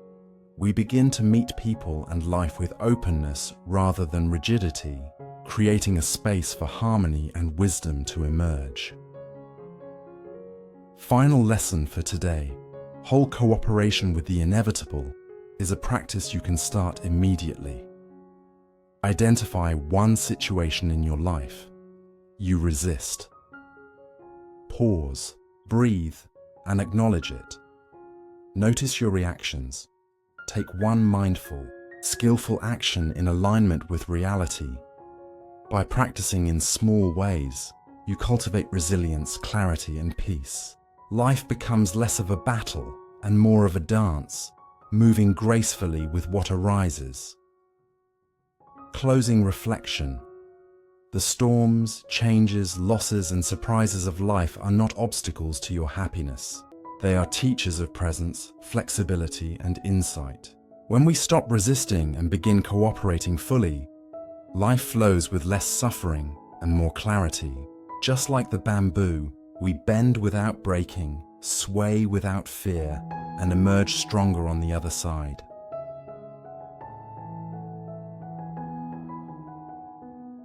Your everyday mind is the way in our modern lives. It's easy to imagine that enlightenment, wisdom, or inner peace is something far away, something we'll achieve only after years of meditation, study, or travel to distant monasteries. But Buddhism gently reminds us that our everyday mind is already the path. The way we think, feel, and respond in ordinary moments is not separate from awakening. It is the very vehicle for it. A simple story. The ordinary cup of tea. Imagine sitting quietly with a cup of tea. The steam rises slowly, curling in the morning light. You notice the warmth in your hands, the aroma, the gentle flavor as you sip. On the surface, it is a simple, mundane moment. But if you pay attention fully, you realize that this ordinary moment is complete, whole, and perfect as it is. Zen master often spoke of mindfulness in the ordinary. He emphasized that awakening is not a distant goal. It's in the simple, everyday acts, in washing dishes, walking to work, talking to a friend, or taking a deep breath.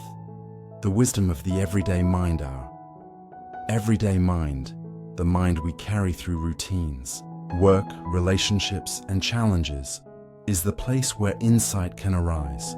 There is no special place or mystical state required. The Buddha's teaching was never about escaping life. It was about engaging fully with life as it is. When your mind is calm and attentive, even the smallest acts become sacred. When your mind is awake, ordinary moments reveal their depth. When your mind is compassionate, everyday interactions become opportunities for practice. Everyday example: the commute. Consider a daily commute. Traffic is heavy, trains are crowded, and frustrations arise. Most of us move through this experience on autopilot, irritated, distracted, anxious. But if we bring awareness to our ordinary mind, this routine becomes a field of practice. Notice your breath. Observe thoughts without judgment. Extend patience to fellow commuters. In this way, your everyday mind, your usual thoughts, reactions, and presence becomes the path itself. Every ordinary moment offers a chance to awaken. Story: the Zen monk and the marketplace. A monk was walking through a busy marketplace. People rushed, shouting, selling, buying, and pushing. One student commented, "Master, how can we find peace here?" The master replied, "Peace is not in escaping the marketplace. It is in the way you walk, the way you breathe, the way you notice." Even amidst chaos, the ordinary mind, when fully present and attentive, is the vehicle for clarity and compassion. The mirror of daily life Buddhism often uses the metaphor of a mirror. The mirror reflects exactly what is in front of it, without distortion. Similarly, your everyday mind reflects the reality of life as it is, moment by moment. When your mind is distracted, the world feels chaotic. When your mind is open and attentive, even ordinary moments reveal beauty. When your mind is compassionate, ordinary actions radiate kindness. Your mind is not something separate from your life. It shapes the quality of every experience. Personal reflection: the power of routine. Think about your own daily routines. Making breakfast, checking emails, folding laundry. These acts may seem insignificant, yet they are opportunities to practice awareness, patience, and compassion. Washing dishes can become an exercise in mindfulness. Listening to a colleague can become a practice in deep presence. Walking to the bus can become a meditation on gratitude for movement and breath. Your everyday mind is the canvas upon which the art of life unfolds. Small daily practice are mindful moments. Here is a simple practice to begin connecting with your everyday mind. Choose one ordinary activity each day: brushing teeth, making coffee, walking. Pause and notice your breath, body sensations and thoughts. Approach the task with full attention, without rushing or judging. Observe how this simple awareness changes your experience. Over time, these small acts cultivate a mind that is awake in the ordinary, showing that enlightenment is not separate from life. It is life itself. Integrating awareness into relationships, your everyday mind also shapes how you relate to others. Being present, attentive, and compassionate in small interactions transforms relationships. Listening fully to a friend creates trust and connection. Responding with patience during conflict diffuses tension. Offering kindness in ordinary ways nourishes both yourself and others. In this sense, your everyday mind is not just your path to awakening. It is also the source of positive impact in the world around you. Letting go of special moments. We often wait for perfect conditions to practice awareness: a quiet retreat, a sunny day, or a calm mind. But Buddhism reminds us that every moment, however ordinary or challenging, contains the way. Feeling tired or stressed is not an obstacle. It is part of the practice. Ordinary chores are not trivial. They are expressions of mindfulness. Simple conversations are not mundane. They are opportunities for compassion. Your everyday mind, fully present and engaged, is the path to liberation. Final lesson for today. Your mind in ordinary moments is already the way.